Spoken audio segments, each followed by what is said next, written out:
بسم الله الرحمن الرحيم.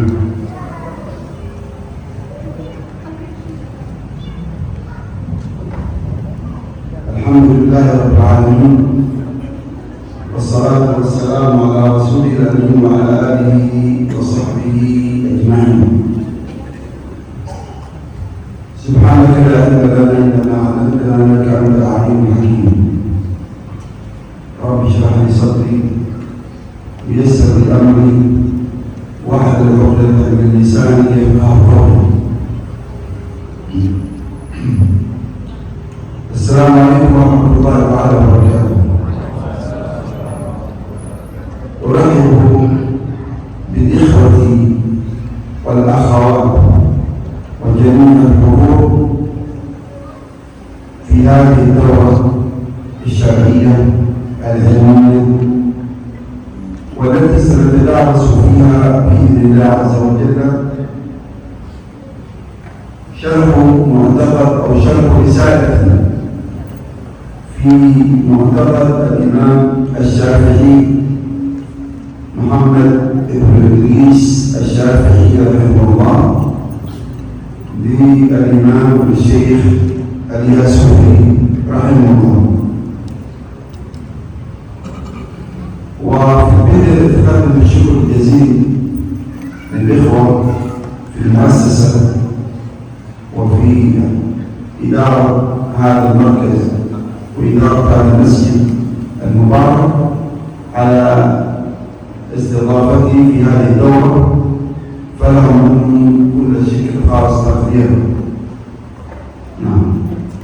Alhamdulillah, pertama kali saya memuji Allah Subhanahu wa Ta'ala, kemudian menyampaikan selamat datang kepada seluruh peserta daurah dari kalangan ikhwan dan akhwat, yang mana insya Allah pada pagi hari ini kita akan bahas mu'taqad Imam Syafi'i, yaitu akidah Imam Syafi'i yang ditulis oleh Imam Al-Yasufi rahimahullah ta'ala, yang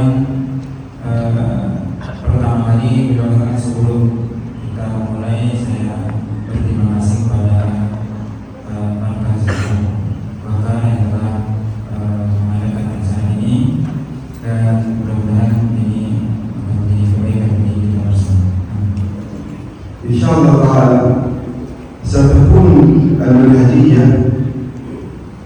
في شرح هذه الرسالة من حيث الزمن.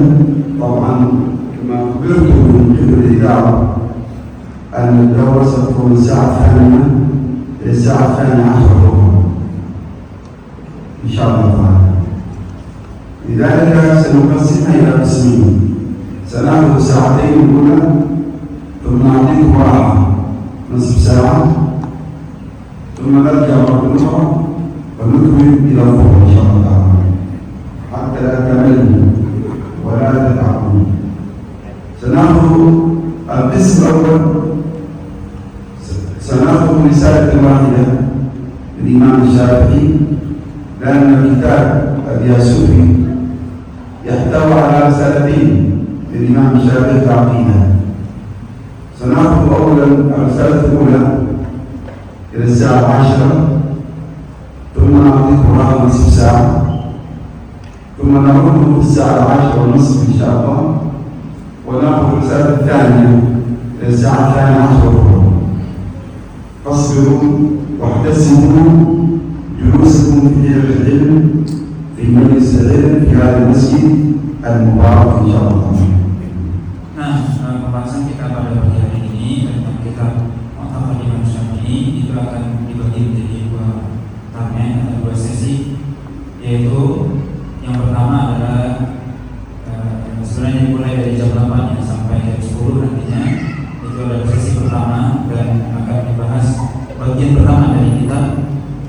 Kemudian kita rehat setengah jam sampai 10:30, kemudian kita lanjut sampai zuhur insyaallah, dan kita akan membahas sesi kedua, karena memang di dalam kitab Mu'taqad Imam Syafi'i yang ditulis oleh Imam Al-Yasufi itu ada dua bagian. Yang bagian pertama kita ambil pada sesi pertama, dan bagian kedua kita ambil bagian yang kedua, dan hendaknya Anda bisa bersabar dalam daurah ini, dalam kajian ini, dan hendaknya berharap pahala. Begitu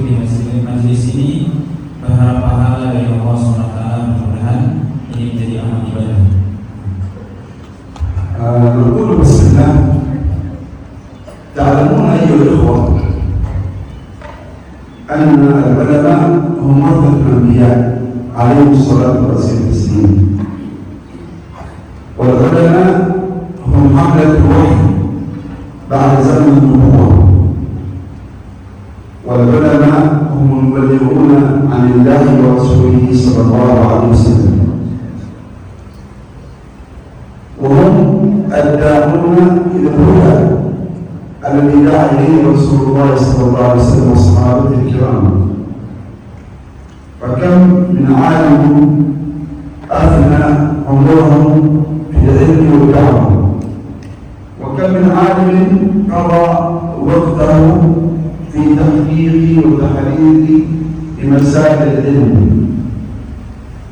وكم من عالم جليل احتوذب ظهره وأفنى العلم عمره، وأفنى العلم عمره، وأعمى بصره، وأشيب شعره، وهو يلمح المسائل ويصحح ويحقق ويبحث ويغوص في بحار العلوم ليفوز بفائدة أو بمعنى أو بمفهوم عزيز. Nah, sebagaimana yang Anda ketahui bersama bahwasanya para ulama adalah pewaris para nabi dan rasul, di mana para nabi dan rasul itu tidak mewariskan harta tapi mewariskan ilmu. Maka setelah para nabi dan rasul meninggal, maka para ulama lah yang melanjutkan dakwah, yang mereka terus menyebarkan dakwah. Kemudian mereka lah yang menyampaikan ilmu, bagaimana mereka menyampaikan ilmu ini dengan benar. Kemudian mereka mendalami ilmu-ilmu tersebut sehingga bisa menerangi kegelapan. Dan kita lihat bagaimana para ulama mereka mendalami ilmu-ilmu tersebut, yang mana dengan ilmu itulah kita bisa mendapatkan petunjuk dan hidayah. ومن هؤلاء العلماء الأجلاء الأفضل الإمام الجليل والعالم الحليم والفقيه الأصيل الإمام المقربي أو المطلبي الهاشمي أبي عبد الله محمد بن إدريس بن عباس الشافعي القرشي رحمه الله تعالى، إمام أهل السنة والجماعة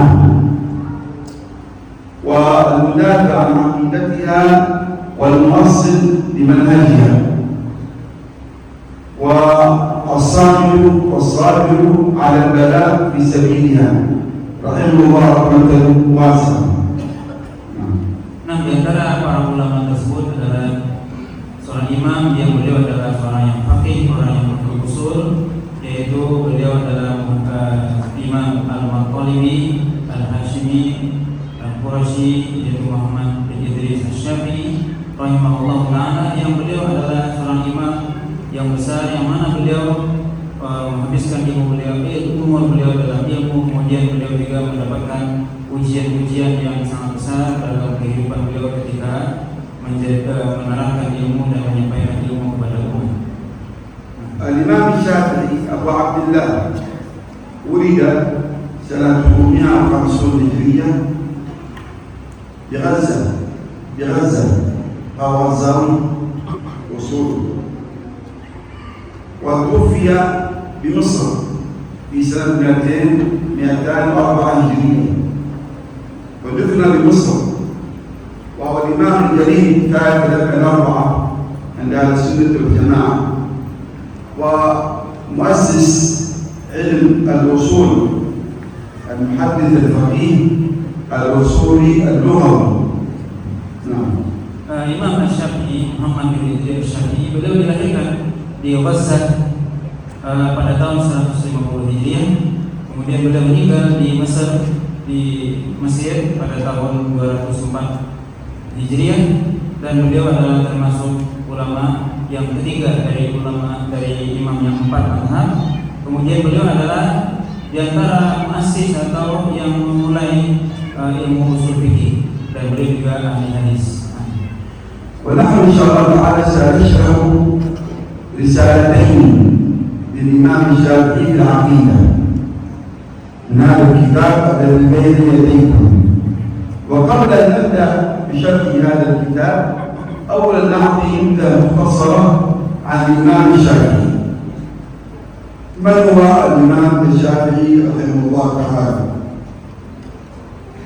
Nah, kita akan menjelaskan pembahasan dua kitab yang tentang akidah Imam Syafi'i. Yang pertama yang ada di hadapan kita sekarang ini, dan kemudian insya Allah kita sebelum kita menjelaskan pembahasan kita pada pagi hari ini, kita akan sedikit menjelaskan tentang Imam Syafi'i. Siapakah beliau? Al-Imam Syafi'i rahimahullah ta'ala huwa Abu Abdullah Muhammad ibn Idris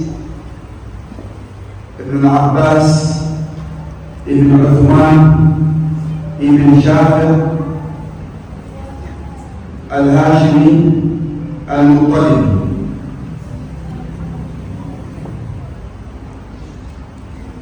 ولقب بالشافعي نسبة إلى جده شافعي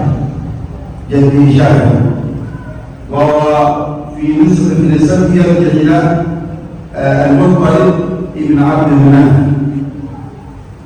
والمطلب هو أخو هاشم ابن عبد مناف ابن عم النبي صلى الله عليه وسلم.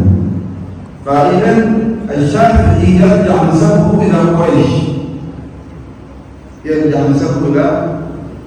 لا يقال له قرشي. المطلب لا يرجع نسبه إلى المطلب ابن عبد مناف أحد أجداده، فهو من حيث النسب يرجع نسبه إلى نسب النبي صلى الله عليه وسلم، فهو من عم النبي صلى الله عليه وسلم من حيث أنه يلتقي معه في عبد مناف، فهو هاشمي قرشي رضي الله تعالى عنه وارضاه. Nah, Imam Syafi'i beliau adalah Abu Abdillah, kunyah beliau Muhammad bin Idris bin Abbas Asy-Syafi'i, di mana beliau jad atau kakek beliau adalah yaitu Al-Muttalibi, kemudian bin Abdi Manaf, dan itu juga saudara dari Hashim. Maka beliau adalah Al-Muttalibi Al-Hashim, maka beliau adalah keturunan Quraisy yang nasab beliau berjumpa atau ketemu dengan Nabi itu di Abdi Manaf, ya, dan Imam Syafi'i adalah imam yang besar, yang beliau memiliki nasab yang baik, yang mana dari nasab beliau bersambung atau ketemu dengan Nabi di Abdi Manaf. وولد الإمام الشافعي رحمه الله تعالى بغزة في فلسطين، في غزة في سنة 150 هجرية، ونشأ يتيما، مات أبوه إدريس شابا فنشأ يتيما بحجر أمه، لذلك خافت عليه أمور من الضياع في فلسطين، فنقلته بعد أن بلغ 2 من عمره، فنقلته إلى مكة، إلى أرض أجداده في مكة، وهناك نشأ في مكة وتعلم العربية وتعلم الشعر ودرس الفقه على علماء مكة، وأخذ العلم في مكة وكبر وأصبح إماما بعد ذلك في الفقه وفي اللغة وفي الحديث رضي الله تعالى عنه. Nah, Imam Syafi'i dilahirkan di Wasah, Palestina, ya, pada tahun ke-150 Hijriah, dan beliau ketika itu tumbuh dalam keadaan yatim karena pada bapak beliau yaitu Idris itu meninggal ketika beliau masih kecil. Kemudian ketika umur 2 tahun beliau pindah oleh ibunya ke Mekah. Kemudian beliau belajar di Mekah, dan beliau belajar pada ulama-ulama Mekah ketika itu sehingga menjadi seorang ulama. وأيضا انفتح على المدينة وطلب العلم عند مشايخها، وقرأ في العلم والفتوى، وصنف التصانيف في لغة العلم أيضا كان إماما متبعا، فصنف أول كتابا في أصول الفقه يسمى كتاب الرسالة. فكتاب الرسالة للإمام الشافعي والتي كتبها بناء على طلب شيخه عبد الرحمن المهدي، طلب أن نكتب كتابا في الحديث في الناسخ والمنسوخ وفي الإجماع والأحكام، فألف الإمام الشافعي كتاب الرسالة، وهذا الكتاب يعد أول كتاب ألف في علم أصول الفقه، فهو يعتبر مؤسس علم أصول الفقه. Nah, kemudian beliau juga melanjutkan perjalanan menuntut ilmu ke Madinah. Kemudian beliau belajar di sana di Madinah, kemudian belajar dengan ulama-ulama Madinah. Kemudian beliau menulis kitab-kitab beliau, dan di antara kitab beliau yang masyhur yang beliau tulis, termasuk beliau yang awal adalah kitab usul fiqh, yang itu di bidang usul fiqh itu kitab Ar-Risalah, di mana kitab Ar-Risalah ini beliau tulis atas permintaan guru beliau yaitu Abdul Rahman bin Mahdi, di mana beliau juga menulis tentang nas dan mansur dan sebagainya. Ini menunjukkan bahwasanya Imam Syafi'i memiliki ilmu yang dalam dan kuat. حفظ القرآن وهو ابن 7 سنين، وحفظ موطأ الإمام مالك وهو ابن 10 سنين، وبرع في العلم رحمه الله تعالى.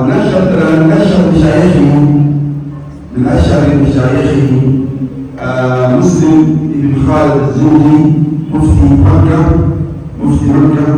وداود بن عبد الرحمن عطاء، ومعمر محمد بن علي بن جابر، وأيضا سفيان بن عيينة من مشايخه سفيان بن عيينة، الفضيل بن عياض، والإمام مالك بن أنس إمام المذهب المالكي من مشايخ الإمام الشافعي، وابن عليا، وجماعة من العلماء الكبار الذين تلقى عنهم العلم في الحديث والفقه والأحكام وغير ذلك.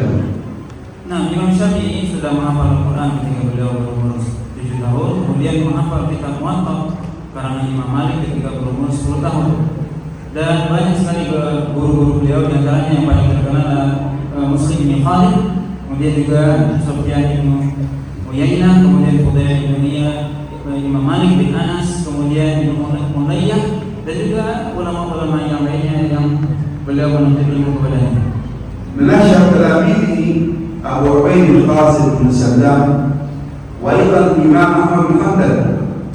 الإمام أحمد بن حنبل إمام بلد مالك بن حنبل كان من تلاميذ الإمام الشافعي رحمه الله تعالى. قال سليمان بن داود الهاشمي، وأبو يعقوب يوسف البويطي، وإسحاق بن راهويه، ويونس بن عبد الأعلى المصري، وربيع بن سليمان المراهبي، وربيع بن سليمان الجيزي، وغيرهم كثير من تلاميذه الذين نقلوا علمه ونقلوا فقهه بعده رحمه الله تعالى. Nah, di antara murid-murid beliau yang terkenal yaitu Abu Ubaid al-Qasim bin Salam, kemudian juga yang paling terkenal adalah Imam Ahmad. Imam Ahmad adalah murid beliau, kemudian juga Yaqub, kemudian Sulaiman bin Rabi, Ibnu Sulaiman al-Muradi, dan sebagainya, dan banyak dari murid beliau yang terkenal. من أهم مصنفاته كتاب هذا يعتبر مدونة في الفقه الإمام الشافعي، نقلها عن الديون وربيع بن سليمان، وكتاب المسند أيضا، وله كتاب اسمه جماعة العلم، وأيضا رسالة الإمام الشافعي في أصول الفقه، وله كتاب التفسير لكنه مفقود غير موجود في أحكام القرآن ممكن أقول. Nah, di antara karangan-karangan Imam Syafi'i yang terkenal adalah kitab Al-Um yang diriwayatkan oleh murid beliau Rabi' bin Sulaiman, kemudian juga Musnad Imam Syafi'i, kemudian juga kitab beliau tentang usul fikih Ar-Risalah, kemudian juga ada tulisan beliau tentang tafsir, tapi itu mahfud hilang yang tidak diketahui. مات رحمه الله في آخر يوم من شهر رجب في سنة 4 بعد 200 هجرية، وتوفي بمصر ودفن فيها، وقبره موجود في القاهرة إلى اليوم. قبره لا زال موجودا في القاهرة في مصر إلى اليوم. Nah, Imam Syafi'i meninggal pada tahun 204 Hijriah, meninggal di Mesir, dan beliau dikuburkan di Mesir, dan kuburan beliau masih ada sampai sekarang di Kairo. Nah, لماذا ندرس عقيدة الإمام الشافعي؟ وما الثمرة التي سنجنيها من دراستنا لعقيدة الإمام الشافعي؟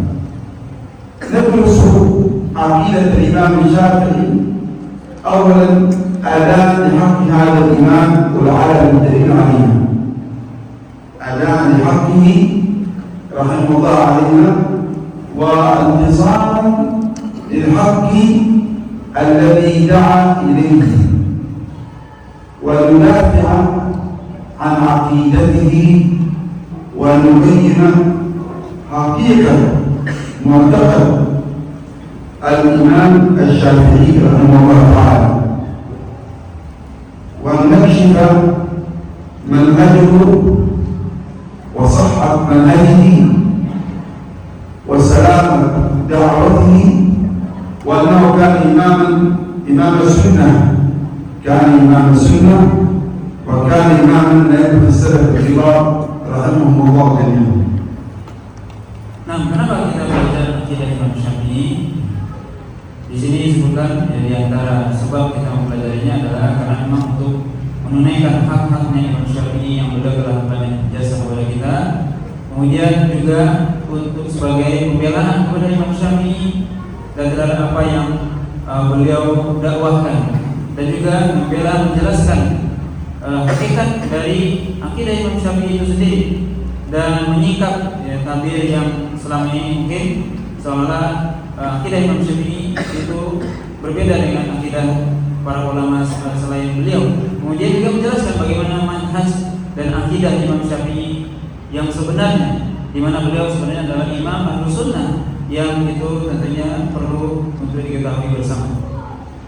أيضا ندرس عقيدة الإمام الشافعي لنكشف زيف دعاوى المنتسبين إليه وممن انتهى مذهبه وممن رضي بنفسه أن ينتسب إليه في الفروع ويخالفه في أصول العقيدة، أو نسب إليه ما لم يقله،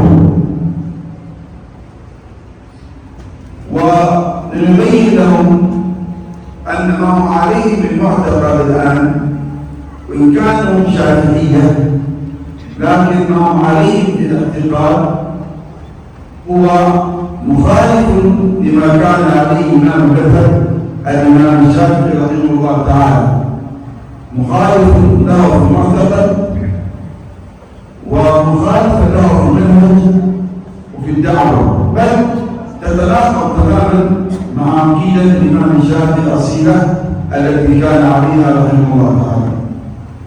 Nah, juga tujuan yang kedua adalah bahwasanya kita mempelajari akidah Imam Syafi'i itu menjelaskan untuk membatalkan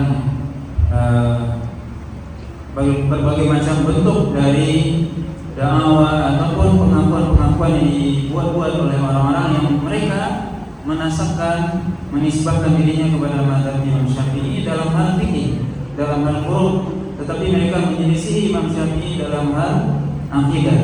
Dan ini tentunya suatu hal yang keliru, bagaimana mereka bisa menasabkan, menisbahkan diri mereka kepada Imam Syafi'i dalam hal furu', tapi dalam hal fikih, tapi mereka menyelisih Imam Syafi'i dalam masalah akidah, dalam hal dakwah, dan bahkan menyelisih mazhab Imam Syafi'i secara asal, secara pondasinya. Nah, أيضا ندرس أما الثمرة من دراسة معتقد الإمام الشافعي هي الاقتداء بهدي هذا الإمام الجليل في مسائل الاعتقاد، واتباع مذهبه وصدق الانتساب إليه في الفروع والأصول. Nah, adapun samroh ya, atau buah manfaat faedah kita mempelajari akidah Imam Syafi'i adalah bagaimana kita mengikuti mazhab Imam Syafi'i, yang mengikuti manhaj beliau, tentunya juga dalam hal furu', dalam hal fikih dan juga dalam masalah akidah. Jadi kita mempelajari ini supaya kita mengikuti petunjuk beliau atau ya, mazhab beliau, pendapat-pendapat beliau pada dalam hal furu' ataupun dalam masalah akidah. كذلك الاستماع التي نستفيدها من دراسة معتقد الإمام الشافعي التفقه على مذهب عقدي واعتقاد عقيدته السنية ومنهج رصين في فهم مسائل العقيدة وأصول الدين في المسائل والدلائل. Nah, kemudian juga agar kita bisa belajar at-tafaqquh, yang memahami agama, yang memahami akidah Imam Syafi'i itu dalam akidah yang benar, baik itu dalam masalah-masalah akidah ataupun masalah yang lainnya. Bagaimana kita benar-benar memahami akidah Imam Syafi'i dengan benar sebagaimana akidah para ulama terdahulu. Nah, إذن الغرض يلزم من دراسة معتقد الإمام الشافعي الهدف من ذلك أيضا يعني أن نبين مدى المنهج التفكيري، إن صح التعبير، المنهج التفكيري الذي يقوم على التفريق بين الانتساب إليه في الفقه في الفروع ومخالفته في الأصول الاعتقاد. فهذا شديد ما يعني يعاتب عليه كثير من أتباع المذهب الشافعي بالذات المتأخرين الذين تجدهم يخالفون معتقد الإمام الشافعي مع أنهم شافعية في الفروع وفي الفقه، لكن في الوصول إلى الاعتقاد تجدهم ينتحلوا مذهبا وعقيدة أخرى، وهؤلاء يكثروا عند منتخب الشافعية. أما متقدمة الشافعية وتلاميذ الإمام أبي عبد الله محمد بن الشافعي فقد كانوا على منهجه وكانوا على طريقته في الأصول والفروع كالإمام البويطي والمزني وربيع بن سليمان وابن خزيمة والسبعيني وغيرهم من هؤلاء الأئمة الكبار الذين كانوا على مذهب الشافعي عقيدة وفقها وأحكاما.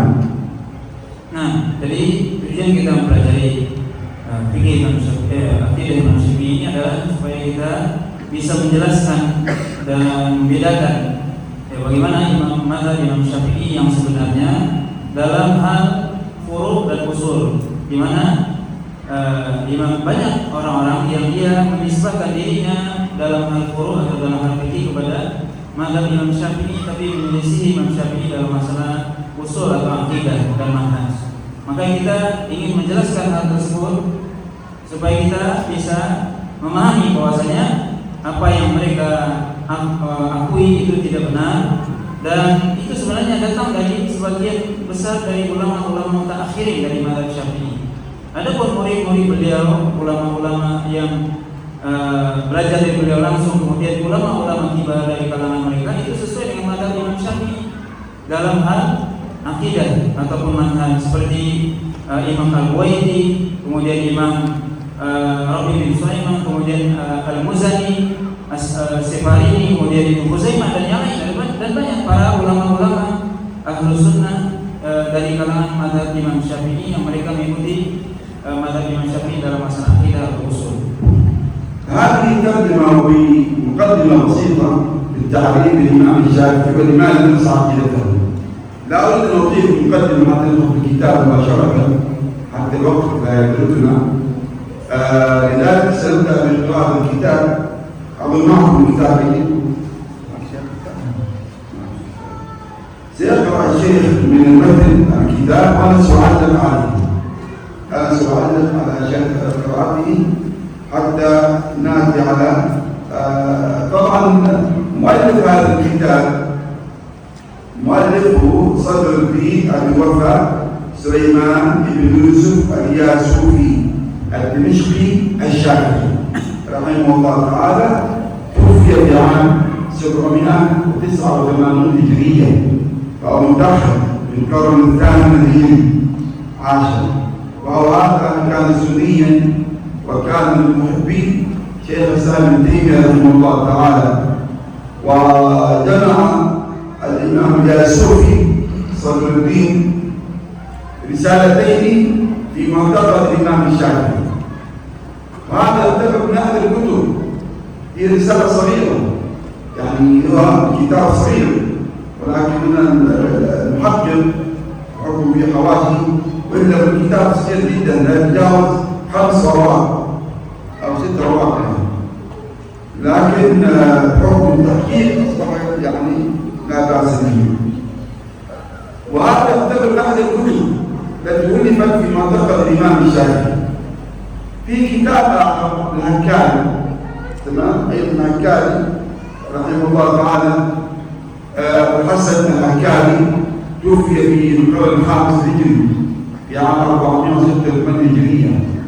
له أيضا رسالة أخرى اسمها معتقد الإمام الشافعي، معتقد الإمام الشافعي. وكذلك ابن أبي حاتم، ابن أبي حاتم له رسالة أخرى اسمها معتقد الإمام أبي إدريس أبي محمد أبي عبد الله محمد ابن إدريس الشافعي. هناك عدة رسائل، كثير من الرسائل التي كتبت في معتقد الإمام الشافعي. وهذه الرسائل أيها الإخوة كيف كتبت؟ هي عبارة عن جمع أقوال الإمام الشافعي، جمع أقوال الإمام الشافعي التي نقلها تلاميذه عنه في كتبهم، تمام، ونقلوا أيضا بعض الرسائل التي كتبها الإمام الشافعي بنفسه. فمما ثبت من الرسائل التي كتبها الإمام الشافعي إلى 3 رسائل.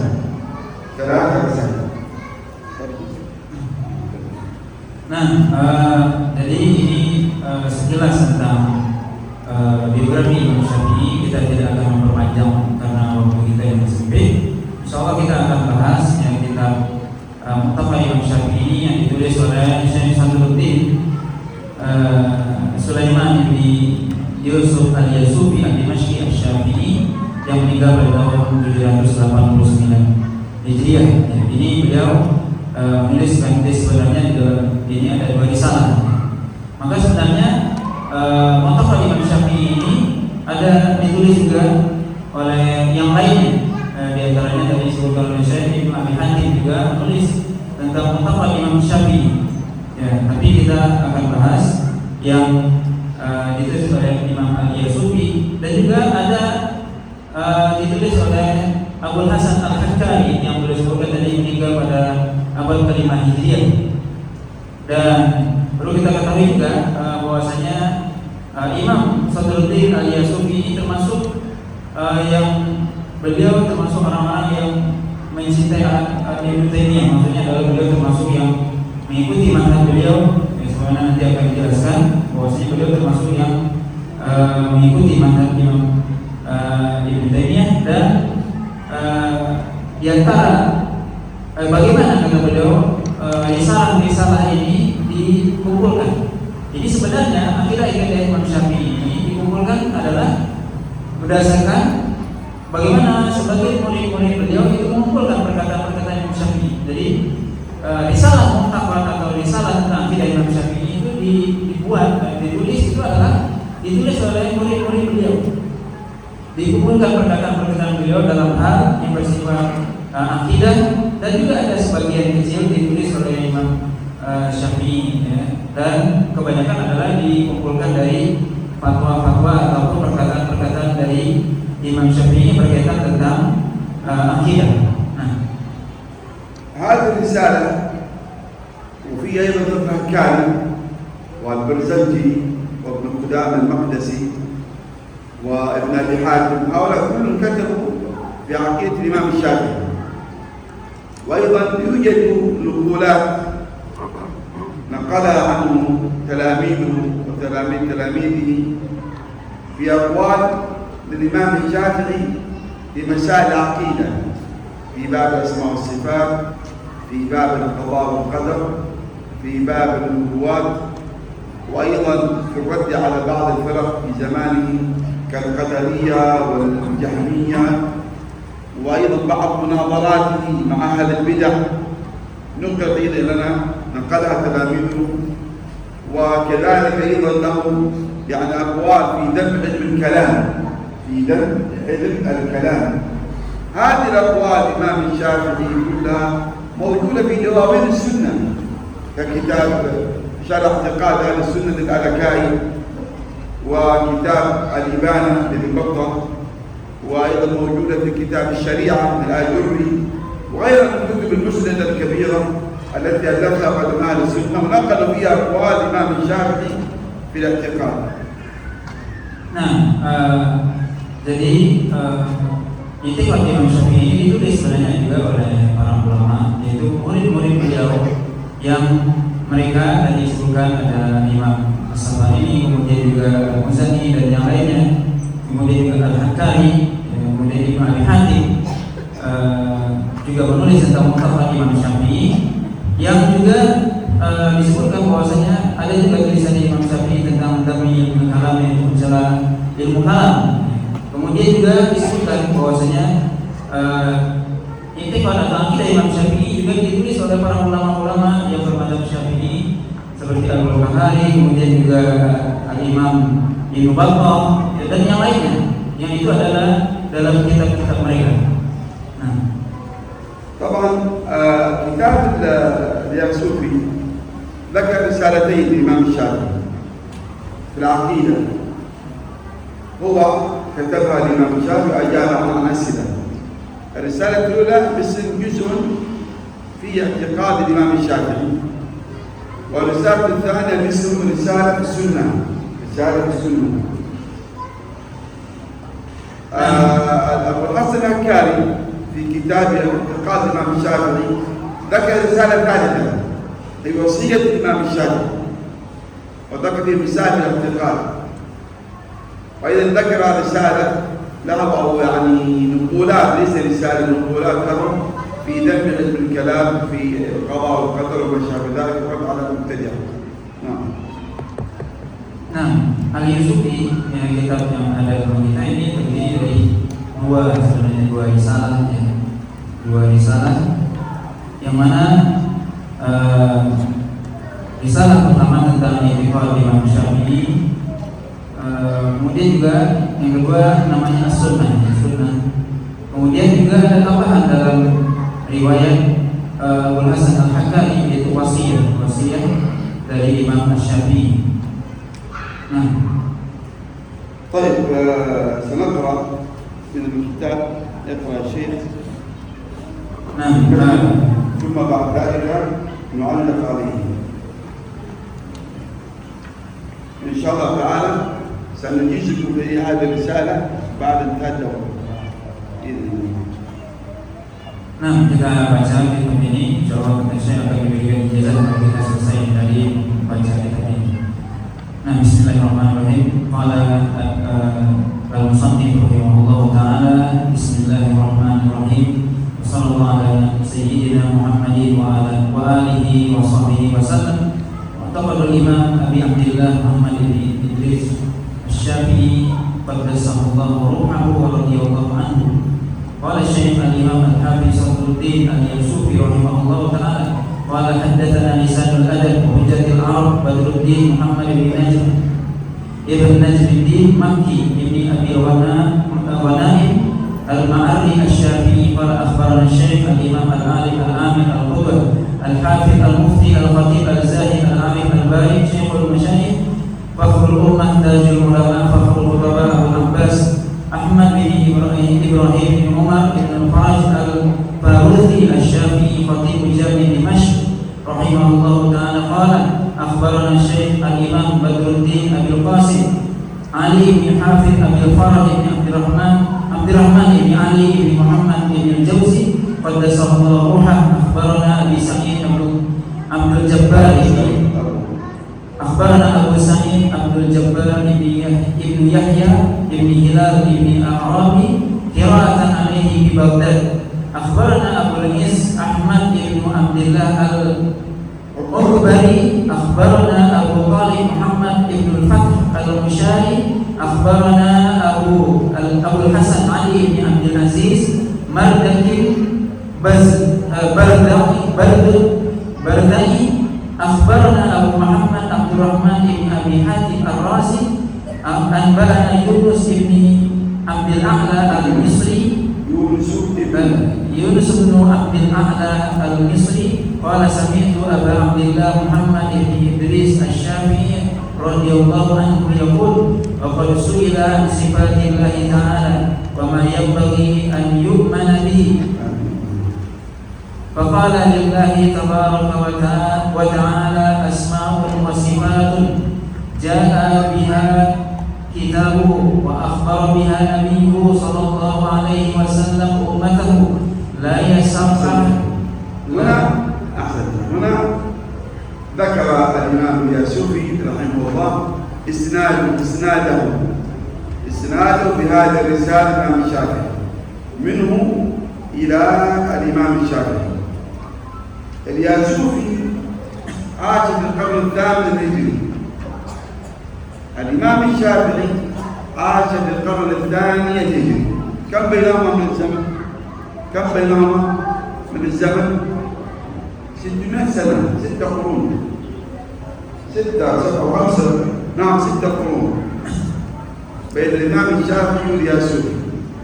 فهو الآن يروي هذه الرسالة للإمام الشافعي بإسناده إلى الإمام الشافعي عن مشايخه ومشايخ مشايخه إلى الإمام الشافعي رحمه الله تعالى. Nah, Imam Syafi'i, Imam Al-Yasufi itu beliau pertama kali dalam kitab ini menyebutkan sanad beliau, di mana beliau tentunya hidup di abad yang ke-8 Hijriah, sedangkan Imam Syafi'i itu hidup di abad ke-2 Hijriah. Jadi berapa jarak antara kedua imam ini? Yaitu sekitar 6 abad, lebih kurang. Maka di sini tentunya beliau Imam Al-Yasufi menyebutkan riwayat kitab ini dari guru-guru beliau. Kemudian sampai pada Imam Asy-Syafi'i. هذه الرسالة يرويها الياسوفي عن أبي محمد عبد الرحمن بن أبي حاتم الرازي قال أنبانا يونس بن عبد الأعلى المصري. هنا يلتقي الهكاري والياسوفي في رواية هذه الرسالة عن الإمام الشافعي. المكلا الإمامين الياسوفي والهكاري رووا هذه الرسالة عن الإمام الشافعي بأسانيدهم عن أبي عبد الرحمن أو أبي محمد عبد الرحمن بن أبي حاتم الرازي عن يونس بن عبد الأعلى المصري عن الإمام الشافعي. Nah, di sini Imam Yasufi itu meriwayatkan akidahnya atau risalah ini dari Al-Imam Abu Muhammad Abdurrahman bin Abi Hatim Ar-Razi rahimahullah, yaitu beliau mengatakan Yunus bin Abdul A'la Al-Masri. Ya, maka sanad beliau bertemu dengan sanadnya Imam Abul Hasan Al-Hakkari. Ya, ketemu sanad beliau dengan Abul Hasan Al-Hakkari, yaitu di Abi Muhammad bin Abdurrahman bin Abi Hatim Ar-Razi dari riwayat Yunus bin Abdul A'la Al-Misri. وأبو محمد عبد الرحمن بن أبي حاتم الرازي يروي هذه الرسالة عن شيخه يونس بن عبد الأعلى المصري. ويونس بن عبد الأعلى المصري هو أحد تلاميذ الإمام الشافعي، فيروي عن شيخه محمد بن إدريس الشافعي رحمه الله تعالى. فيونس بن عبد الأعلى المصري ابن ميسرة إمام، وأبو موسى الصدفي المصري المقرئ الحافظ هذا الإمام يعني مات في ولد سنة 70 و100 هجرية، وأحد تلاميذ الإمام الشافعي المشهورين، أحد تلاميذ الإمام الشافعي المشهورين، وكان إماما جليلا رحمه الله تعالى. مات في سنة 64 و200، مات سنة 64 و200 هجرية. يروي هذه الرسالة يونس عن شيخه الإمام الشافعي قال، طبعا سأقرأ لكم متن محاول أنني أحل ألفاظ المتن ثم ندخل بعد ذلك في المسائل العقائد. قال سمعت، إذا هنا سمع هذا الكلام الإمام الشافعي، لم يكن هناك واسطة بينه وبين الإمام الشافعي. قال سمعت أبا عبد الله محمد بن إدريس الشافعي يقول: وقد سئل عن صفات الله تعالى وما ينبغي أن يؤمن به.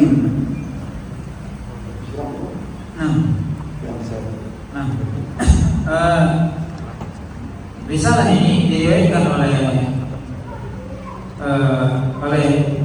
Abu Muhammad Abdurrahman bin Abi Hatim dari guru beliau yaitu Yunus bin Abdul A'la al-Misri, di mana Yunus ini adalah murid langsung salah seorang murid dari Imam Syafi'i. Yunus ini adalah salah seorang murid dari Imam Asy-Syafi'i, murid langsung dari Imam Syafi'i, di mana juga disebutkan di antara juga ada murid beliau, ada Abu Musa As-Sadmi yang meninggal pada tahun 264 Hijriah. Maka di sini beliau tegaskan lagi bahwasanya risalah ini diriwayatkan dari salah seorang murid beliau yaitu Yunus bin Abdul A'la al-Misri, di mana beliau mengatakan di sini menjelaskan qala sami'tu Aba Abdillah Muhammad bin Idris Asy-Syafi'i yaqul wa qad su'ila an sifatillahi ta'ala wa ma yanbaghi an yu'mana bihi, yaitu maksudnya aku, kata Yunus bin Abdul A'la, aku mendengar Abu Abdillah Asy-Syafi'i berkata ketika beliau ditanya tentang sifat-sifat Allah SWT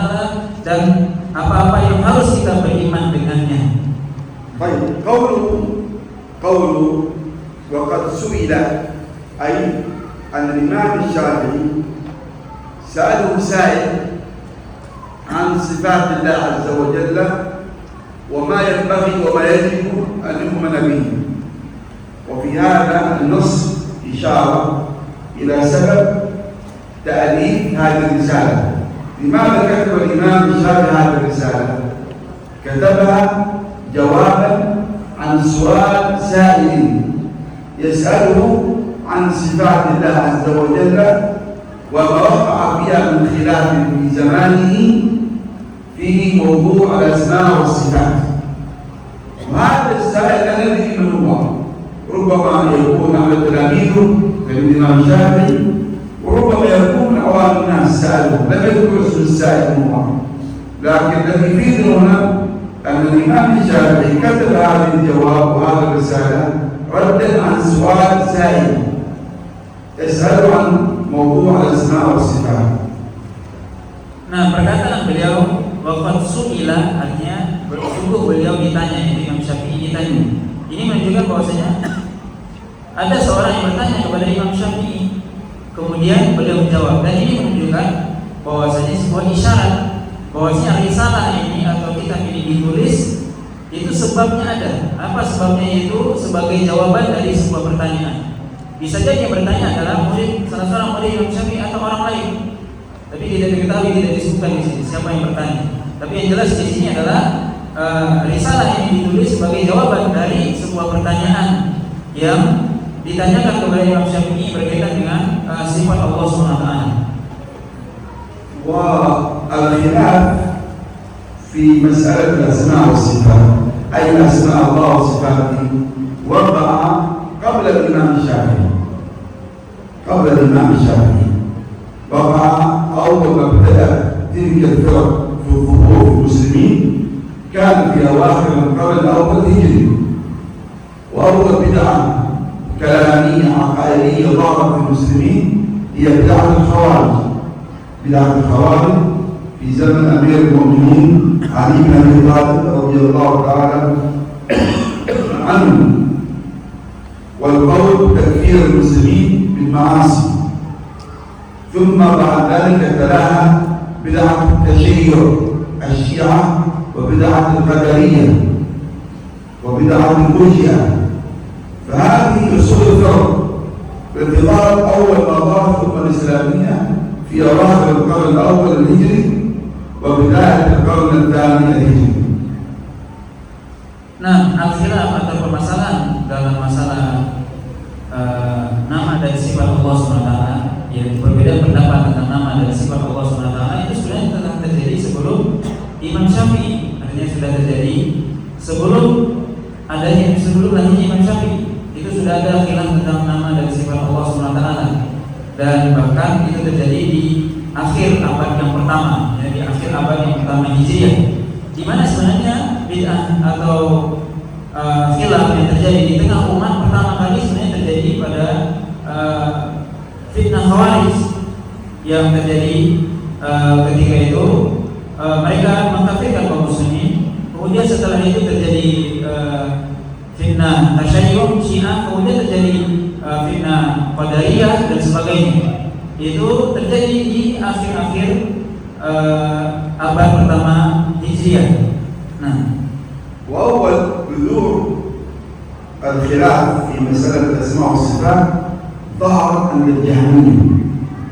الجهمية عند الجهم بن صفوان، وكان أول خلاف في مسألة الاستواء، في مسألة صفة الاستواء لله عز وجل.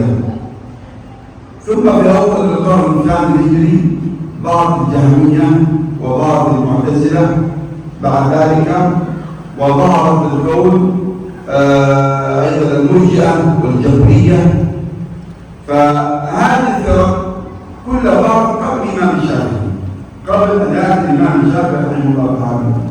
لذلك الإمام الشافعي رحمه الله جاء في زمن وفي وقت قد انتشرت مقولات أهل البدع، مقولة الخوارج في تكفير المعاصي، ومقولة الجهمية في نفي الصفات، ومقولة القدرية في نفي القضاء والقدر، ومقولة الجبرية في عقيدة الجبر في أفعال الإنسان.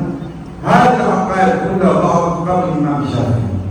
لذلك هذا السائل عندما سأل الإمام الشافعي عن باب الأسماء والصفات، لأنه كان في تلك الفترة كانت البيئة كان انتشر فيها الكلام والخلاف عند المسلمين حول أسماء الله وصفات الله عز وجل.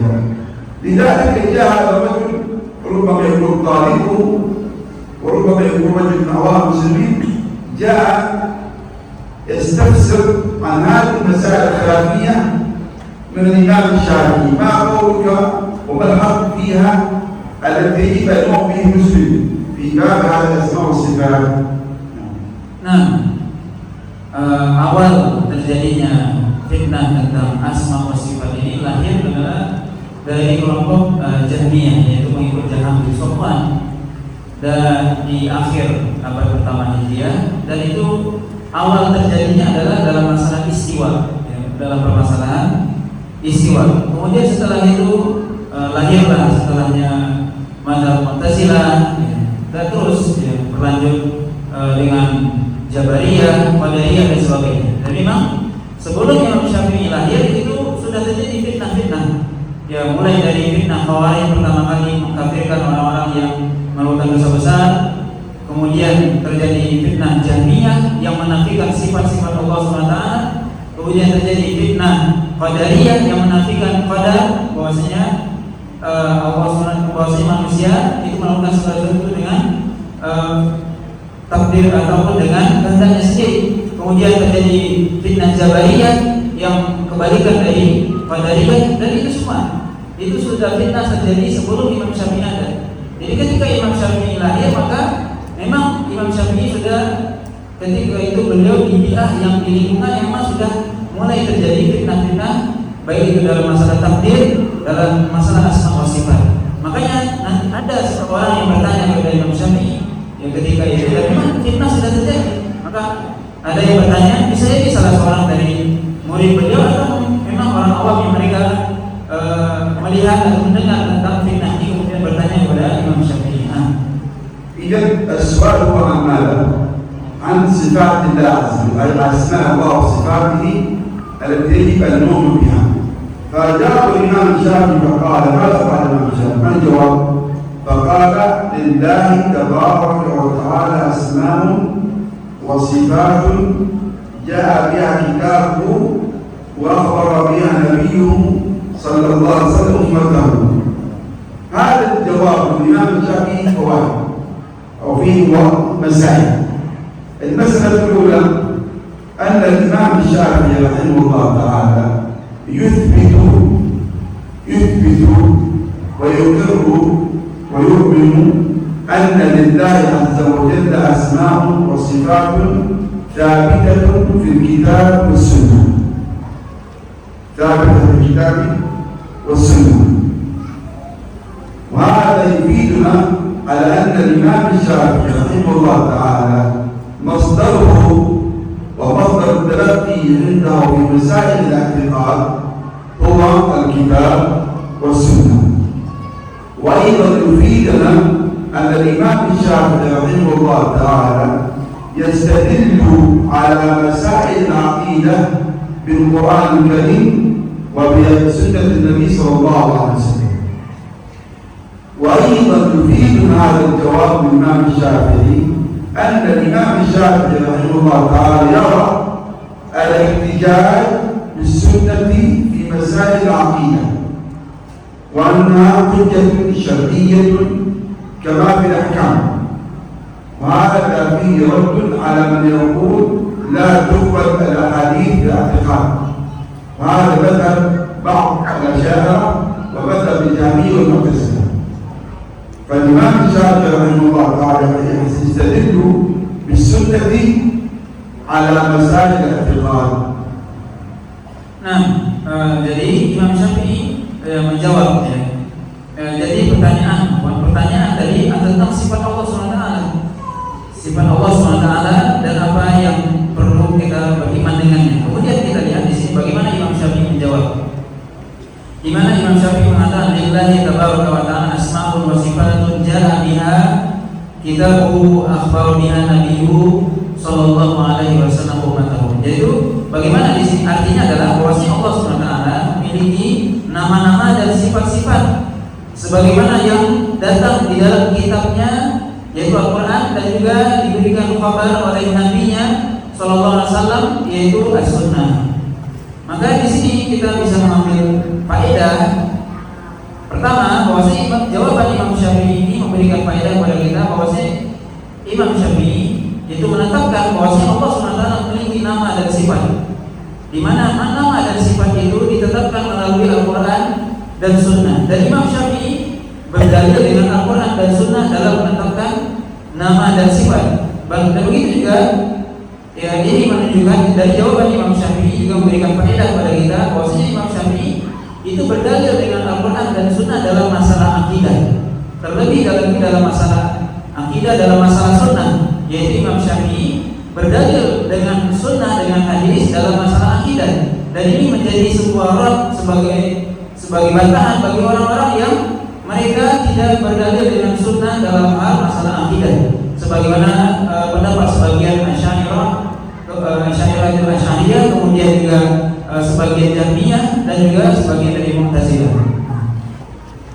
أيضا في جواب الإمام الشافعي هذا لله أسماء وصفات جاء بها كتابه وأخبر بها النبي صلى الله عليه وسلم فيها دليل على أن الإمام الشافعي لا يرى الاستدلال بالعقل في إثبات مسائل الأسماء والصفات.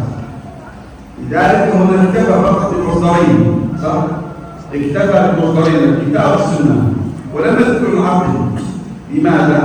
لأن زيادة طبعا لا مجال العقل زيادة، لكن أنا نبين أن مصدر التلقي بمسائل الاعتقاد يتوقف على الوحي.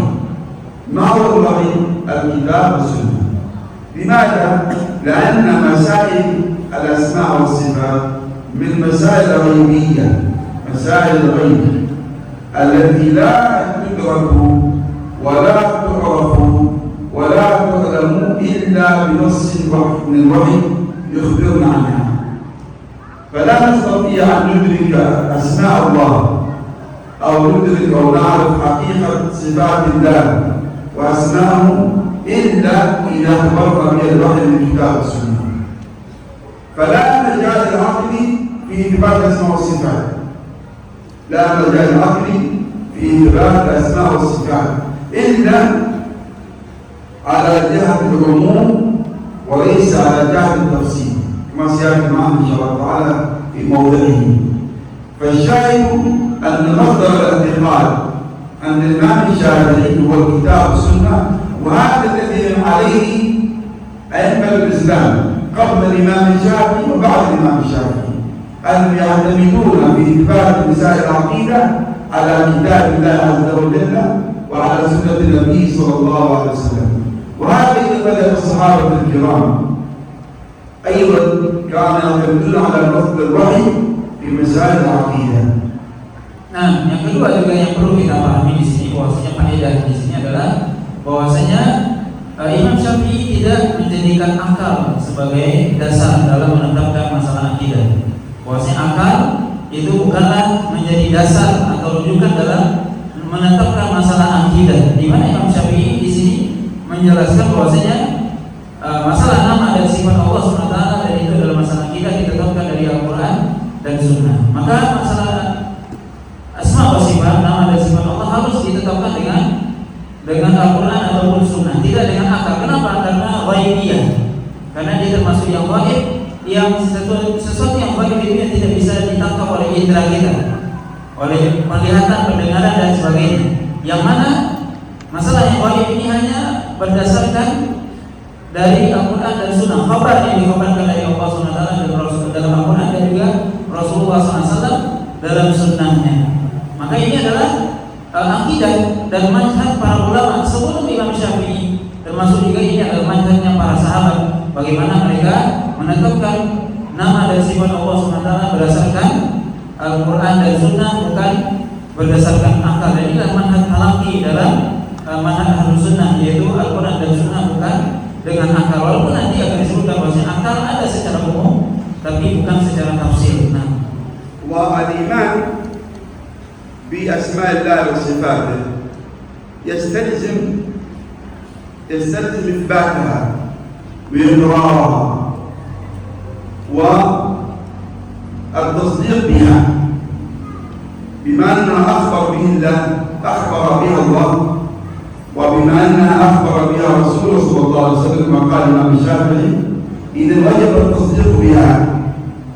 والمعلوم أن موقف المسلم من إخبار الله ورسوله أن عليه موقف التصديق والتسليم فيما أخبر به الله ورسوله، وذلك أن الله عز وجل هو أصدق حديثا كما قال سبحانه وتعالى: ومن أصدق من الله حديثا.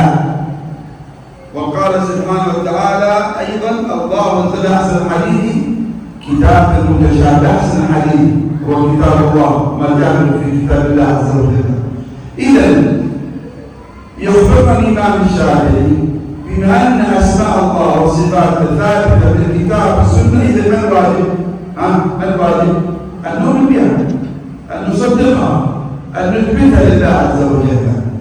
فمن كذب شيئا من أسماء الله التي أخبر عنها، أو كذب شيئا من صفات الله التي أخبر عنها رسوله صلى الله عليه وسلم، فقد كذب الله ورسوله، فقد كذب الله ورسوله. وهذا قد لا يؤدي الكفر، قد يؤدي الكفر والتكذيب بكلام الله وكلام رسوله صلى الله عليه وسلم.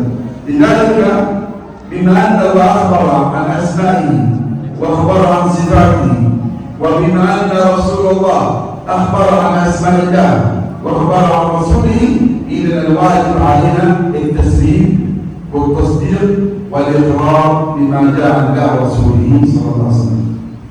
Nah, beriman kepada nama dan sifat Allah SWT itu konsekuensinya adalah kita menetapkan nama dan sifat Allah SWT sebagaimana disebutkan dalam Al-Quran dan Sunnah. Kita konsekuensinya adalah menetapkan nama dan sifat Allah SWT yang Allah sebutkan dalam Al-Quran dan Sunnah tersebut. Kemudian juga atas membenarkan apa yang diberitakan oleh Allah SWT dalam Al-Quran dan Sunnah, dan juga atas menerima apa yang disebutkan dalam Al-Quran dan Sunnah. Allah SWT mengatakan, "Waman asdaqu minallahi haditha." Dan siapakah yang lebih benar perkataannya daripada Allah SWT?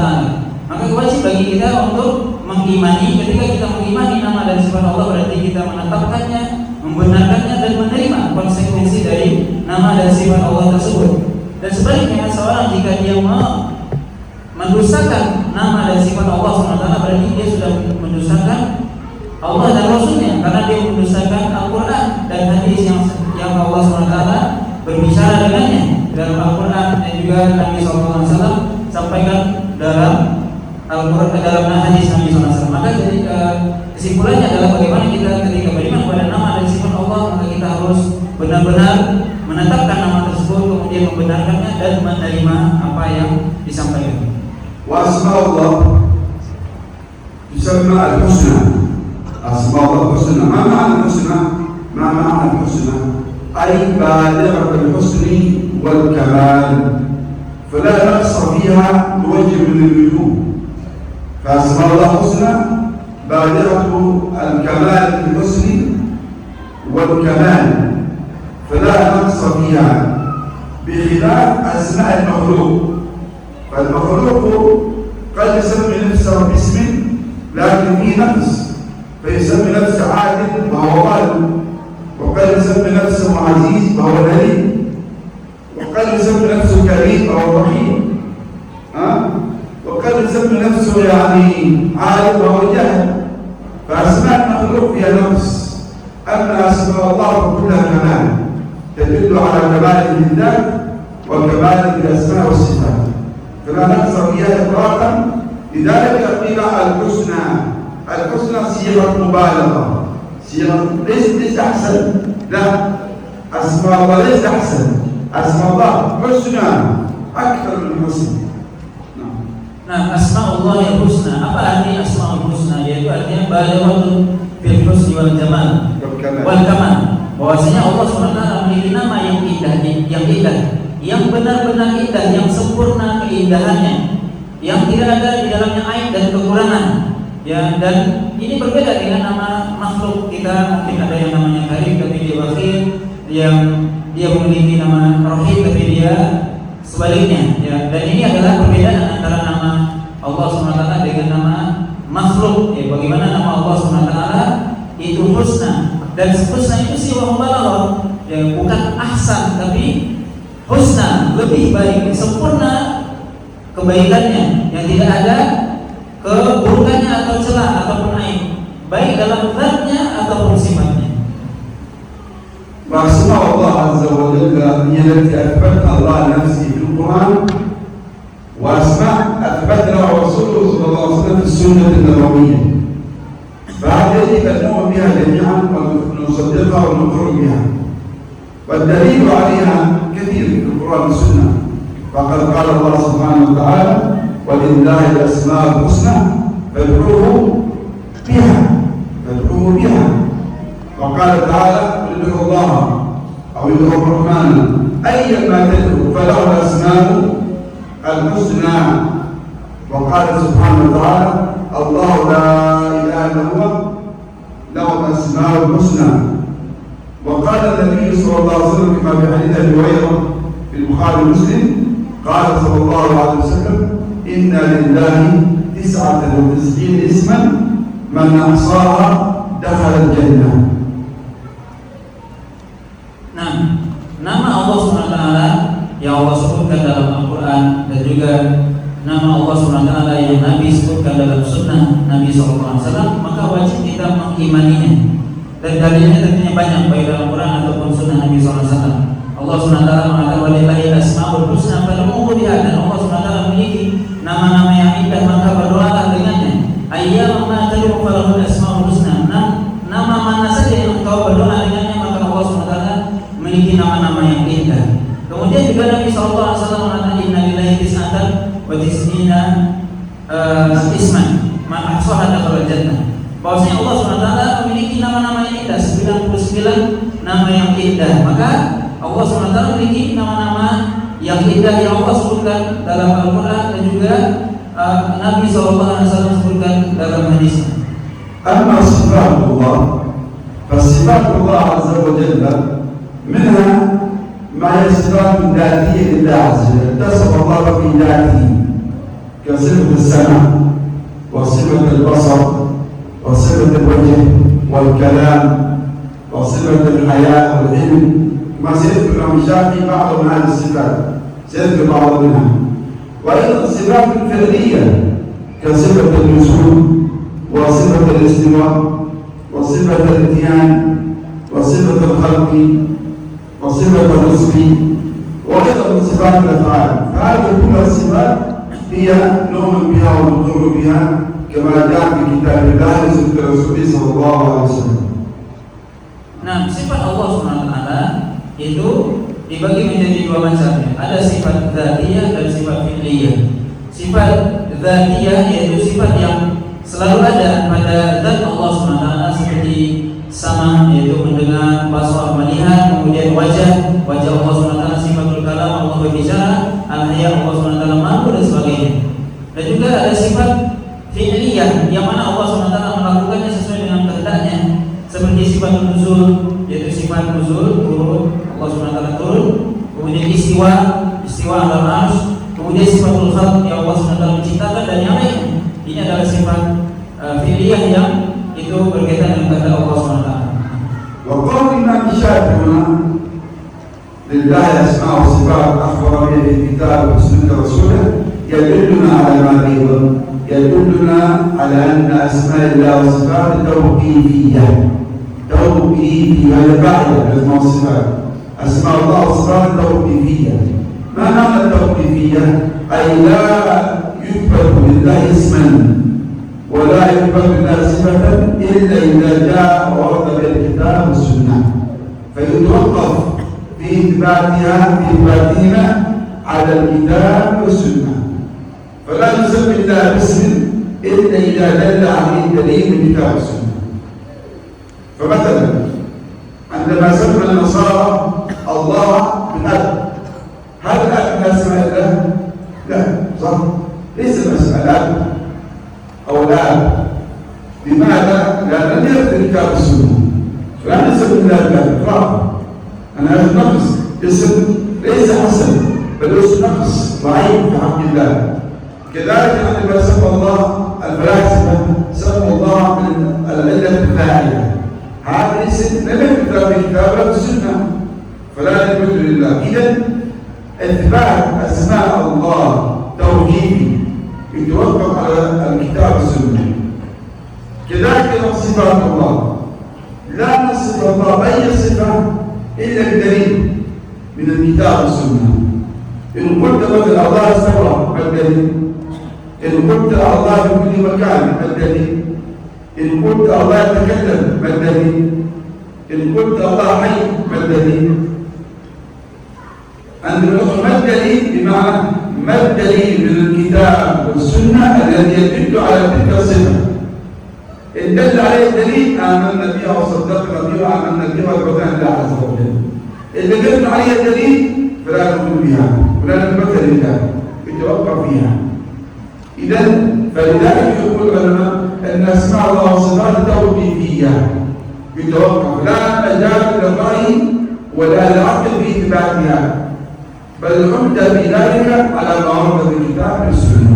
نعم. Nah, kemudian faedah dari perkataan Imam Syafi'i adalah bahwa nama Allah dan sifatnya adalah tauqifiyah, di mana kita tidak boleh menamakan nama buat Allah kecuali berdasarkan dari Al-Quran dan Sunnah. Tauqif artinya wakaf, kita berhenti, tidak menyebutkan sesuatu, diam untuk tidak berbicara sesuatu, tidak memberikan nama atau sifat kepada Allah kecuali yang disebutkan oleh Allah SWT dalam Al-Quran dan juga Nabi SAW sebutkan dalam Sunnah. Maka kita tidak boleh menamakan Allah dengan nama yang tidak disebutkan dalam Al-Quran ataupun dalam Sunnah. Seperti orang-orang Nasrani yang menyebutkan nama Allah Al-Ab, yaitu Bapak, maka tentunya ini suatu aib ya, dan ini bukan nama Allah dan tidak ada dalam Al-Quran dan juga Sunnah. Begitu juga orang-orang ahli filsafat mengatakan al-illah, yaitu bahwasanya di antara mereka mengatakan al-illah wujudiyah, bahwasanya sesuatu ada ilahnya, ada sebabnya. Maka ini juga bukan nama Allah SWT. Maka ini kita harus pahami bahwasanya nama dan sifat Allah SWT itu adalah tauqifiyah, yaitu bagaimana kita tidak menamakan Allah SWT kecuali dengan nama yang Allah sebutkan dalam Quran dan juga Rasulullah SAW sebutkan dalam hadisnya. Nah, qala rahimahullahu ta'ala wa la yasamu ahad أحدا من خلق الله تعالى قامت عليه الحجة ردها لأن القرآن نزل بها وصح عن النبي صلى الله عليه وسلم القول بها فيما روى عنه الأهل. أحسنت. هذا القول من الإمام الشافعي يقول ولا يسع أي لا يجوز ولا يطيق أحدا من خلق الله من الجن والإنس من خلق الله، حتى الجن مطالبون بالتوحيد ومطالبون بالإيمان بالله عز وجل. لا يسع أحدا أي لا يجوز لأحد من خلق الله من الجن والإنس قامت عليه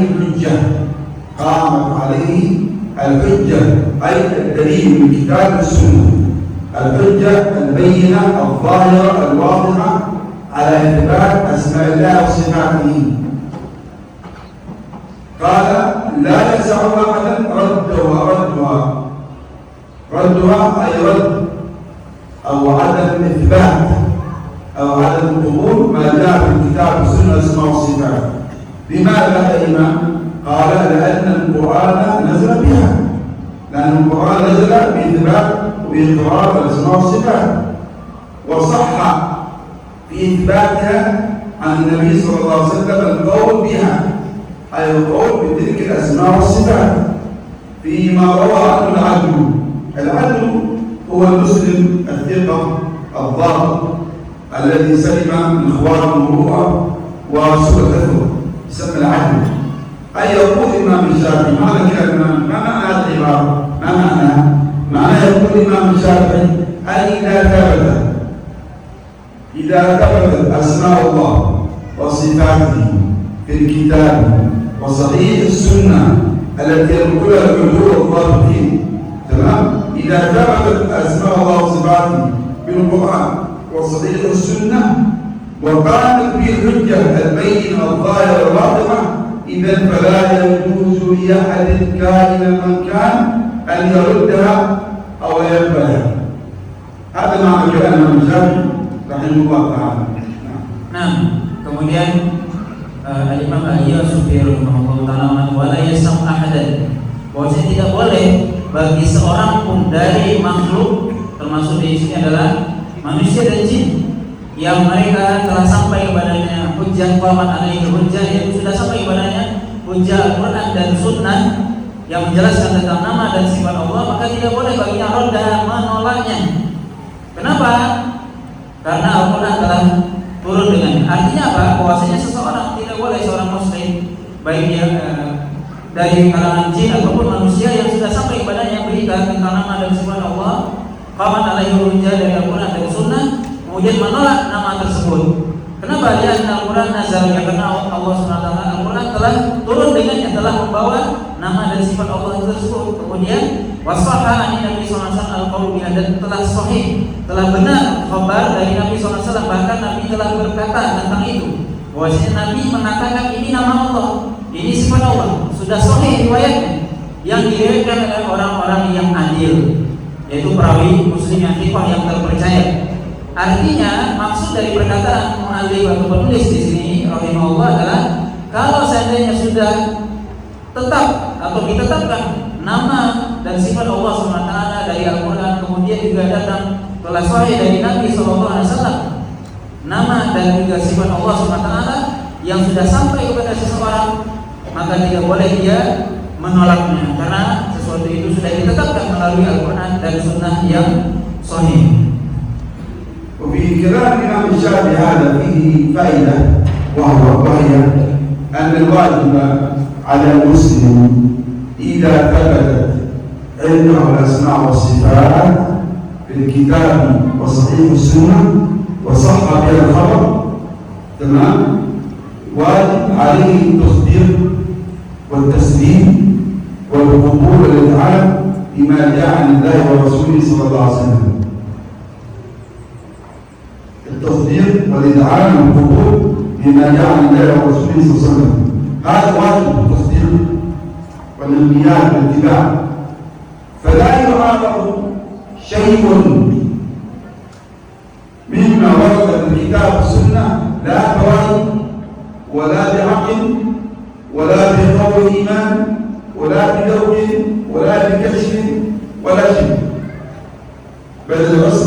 ورسوله فيقدم كلام الله ورسوله على سواهما.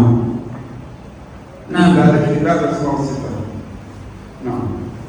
Dan di antara faedah juga dari perkataan ini adalah bahwasanya sudah ketika sudah jelas ya, dari perkataan Imam Syafi'i ini bahwasanya ketika sudah jelas ya, perkataan sudah datang sunnah yang sahih dari Nabi SAW tentang nama dan sifat Allah SWT, maka wajib bagi kita tasdik, itu membenarkan apa yang datang dari Nabi SAW, wal i'an, yaitu tunduk, wal qabul, dan menerima apa yang disampaikan oleh Nabi SAW. Maka wajib kita tasdik, membenarkan, wal i'an, tunduk, dan juga al-qabul, menerima apa yang disampaikan oleh Nabi SAW dalam hadis yang sahih. Dan tidak boleh kita membantahnya dengan akal, tidak boleh kita membantahnya dengan perasaan atau ada kebiasaan dan sebagainya. Tapi wajib kita untuk menerima apa yang disampaikan oleh Nabi SAW. نعم. اقرأ. قال رحمه الله تعالى: فإن خان الله بعد ثبوت الحجة عليه به فهو كافر. فأما قبل ثبوت الحجة عليه من جهة الخبر فمعذور بالجهل، لأن علم الله لا يدرك بالعقل ولا بالرؤية والفكر. أحسنت. هنا بين الإمام الشافعي رحمه الله تعالى حكم من أنكر شيئا من الأسماء والصفات. حكم من أنكر شيئا من الأسماء والصفات. أولا بين لنا أن الواجب إذا ثبتت أسماء الله وصفاته بالكتاب وصحيح السنة أن الواجب التسليم والتصديق والقبول بما جاءنا رسوله. ثم قال بعد ذلك بين أن من رد شيئا من أسماء الله وصفاته ردها قبل قيام الحجة عليه، فإن كان ردها عن جهل ولا يعلم شيئا عن تلك الأسماء والصفات وليس عنده علم فهو معذور بجهله. هذا موجود. يعني كثير الآن من الناس عوام الناس إذا ذكر بعض الصفات قد استغرب وربما ينكرها من باب التنزيه، ليس من باب الرد وليس من باب التكذيب لرسول الله، من باب التنزيه. الله ما يمكن يقول فيرد عن جهل، فيرد شيئا من صفات الله وصفات اسماء الله وصفاته الثابته في الكتاب والسنه، ردها وانكر عن جهل انها من اسماء الله وصفاته، فهذا معذور بجهله لانه ليس عنده علم. وهذا يدلنا على ان الامام الشافعي يرى العذر بالجهل بالتكفير، بالتكفير بإنكار بعض أو بإنكار الأسماء والصفات. Nah, kemudian di sini beliau menjelaskan tentang hukum orang yang mengingkari asma dan sifat. Dan ini dijelaskan sebelumnya tadi Imam Syafi'i menjelaskan apa yang wajib bagi kita terhadap nama dan sifat Allah. Dan yang wajib bagi kita adalah kita membenarkan, menerima. Kemudian beliau menjelaskan apa hukum bagi orang yang mengingkari nama dan sifat Allah SWT setelah datang kepadanya hujjah, setelah sampai kepadanya hujjah, sudah jelas kepadanya Al-Quran dan Sunnah, maka ini jatuh kepada kekufuran kalau memang mereka sudah datang kepadanya Al-Quran dan Sunnah. Ada pun orang yang dia membantah karena kejahilan, dia tidak tahu dan sebagainya, maka bisa jadi seorang itu membantah karena dia ingin mensucikan Allah SWT, tanzih. Dia seorang yang dia jahil, kemudian disebutkan nama atau sifat Allah SWT, dia mengatakan tidak mungkin Allah seperti itu, tidak mungkin seperti itu. Maka dengan tujuan tanzih, ya kebanyakan ada sebagian orang awam yang seperti itu, maka itu dia mazkur, dia diberikan uzur karena dia tidak mengetahui, tidak memiliki ilmu tentangnya. Dan juga ini menunjukkan bahwasanya Imam Syafi'i berpendapat dalam satu kaidah, yaitu bahwasanya Imam Syafi'i memiliki pendapat memberikan uzur kepada orang yang memiliki kejahilan dalam masalah takfir, yaitu ketika mengkafirkan seseorang, maka ada dalam istilah para ulama al-udhru bil jahli, yaitu memberikan udzur kepada orang yang jahil. Maka Imam Syafi'i berarti termasuk di antara para ulama yang memberikan udzur kepada orang yang jahil dalam masalah pengkafiran. طيب إذا ذكر الإمام الشافعي رحمه الله تعالى أن من أنكر الأسماء والصفات له حالتان. الحالة الأولى أن ينكرها قبل ثبوت الحجة عليه فهذا حكم معذور. ما سبب عذره؟ الجهل، معذور بالجهل وعدم العلم بها، فلم تقم الحجة، لم تقم عليه الحجة.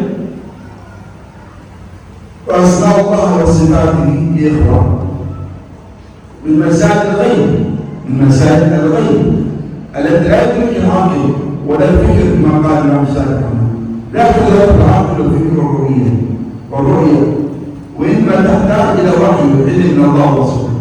فإذا كان الإنسان جاهل بهذا العلم من الله ورسوله ولا يعرفه فقبل ثبوت الحجة عليه وأنكرها فهذا معذور لجهله. هذا الحالة الأولى. الحالة الثانية أن ينكر الأسماء والصفات بعد ثبوت الحجة عليه، بعد أن قام الدليل على إثباتها وعلم هو بذلك وعرف الدليل وقامت الحجة عليه فهو وأنكرها وأصر على إنكارها، قال هنا حينئذ يكون كافرا بالله عز وجل. لكن في سؤال، ما مقصود الإمام الشافعي بالقيام بالحجة عليه؟ ما مقصود هذه العبارة؟ سنشرح إن شاء الله بعد.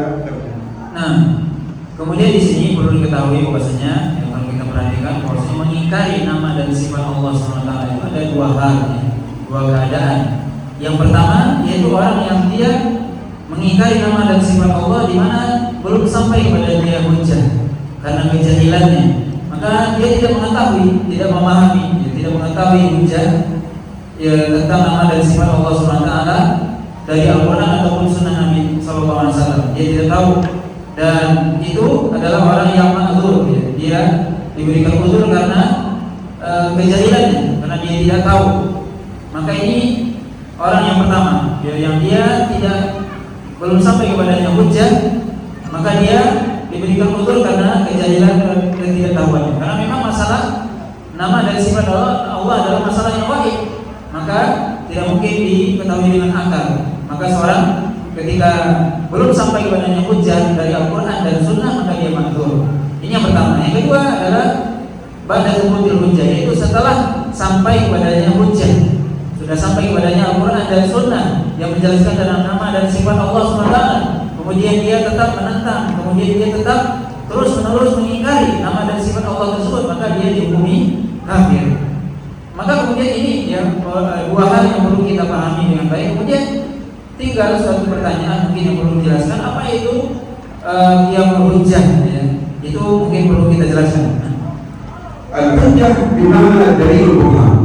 Tinggal mengambil makna di luar Arabia lagi khasa. Al-hujjah tati bimana al-dalil wal-Quran. Al-dalil wal-Quran. طبعا الأصل في إدراك الحجة على العباد قول سبحانه وتعالى في وما كان ربك مهلك القرى بظلم حتى ما كان ربك مهلك القرى حتى يبعث بأمها رسولا. فالله لا يهلك أي أمة إلا بعد القيام الحجة عليها بالبعث النبي والرسول إليه. وهذا يدلك على الأصل في إطلاق الأحكام على الناس، في تنزيل الحكم على الناس لا يكون إلا بعد القيام الحجة. طيب السؤال الآن، هذه الحجة ما شروطها؟ لا شرطان. الشرط الأول فهم الحجة، والشرط الثاني عدم وجود المانع من فهم الحجة. فالمقصود بفهم الحجة أي أن الشخص يدرك معنى الخطاب الشرعي على وجهه الصحيح كما أراد الله ورسوله، يدرك يفهم أن هذا هو مراد الله عز وجل. هذا يسمى فهم الحجة، فهم الحجة. الشرط الثاني عدم وجود المانع من فهم الحجة. ما هو المانع؟ المانع ربما يكون تأويل، المانع ربما يكون شبهة، المانع ربما يكون عدم يعني سلامة الحواس، أصم أو مختل عقليا، تمام؟ فلا ما في مانع يمنع من فهم الحجة. فإذا زال المانع وتم فهم الحجة فهنا يقال قامت عليه الحجة، قامت عليه الحجة. سأعطيكم مثال لكن بعد ذلك.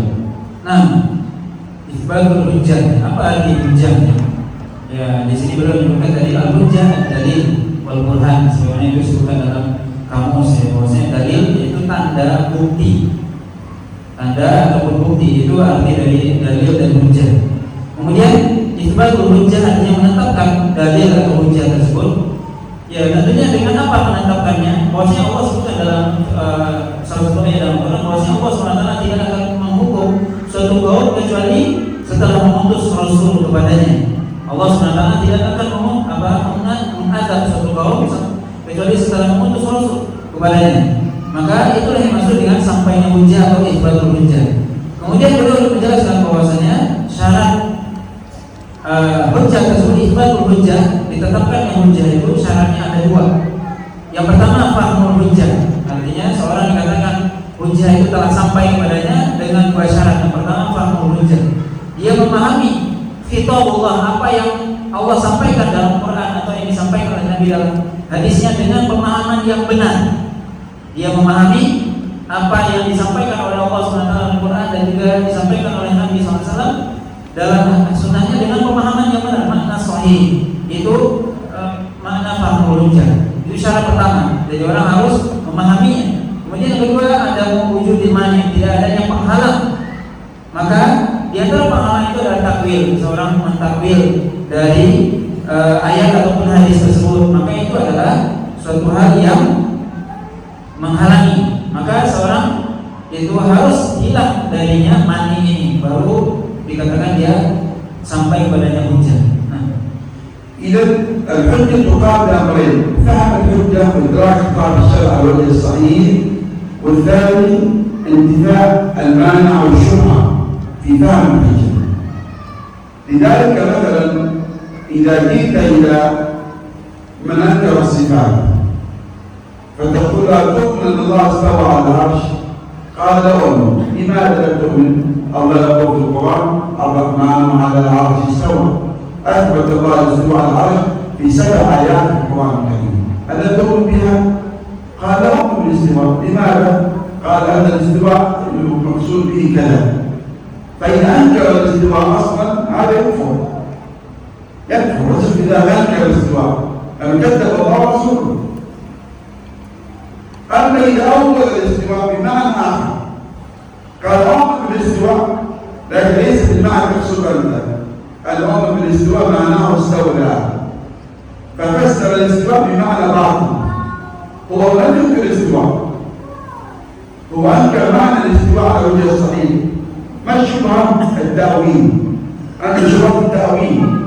إن هذا معنى من تكفيره، هذا معنى من تكفيره، لأنه لم ينكر الاستواء لجحود ما جعله رسوله، وإنما أثبت الاستواء لكن بمعنى آخر، بمعنى باطل، بمعنى باطل. فهذا المعنى الباطل ما الذي أدى به إلى الوقوع في هذا المعنى الباطل؟ الذي أدى به للوقوع إلى هذا المعنى الباطل هو التأويل. هو عنده شبهة في رأسه أن الاستواء لا يليق بالله عز وجل، أن يستوي، أن يرتفع، أن يصعد، أن يستقر على عرشه، ما فسره السلف. هو عندنا هذه فيه التجسيم، فيه التشبيه بالتمثيل المخلوقين. لذلك هو أول الصفات إلى معنى آخر. فهنا المعنى من تكفير الأول التأويل.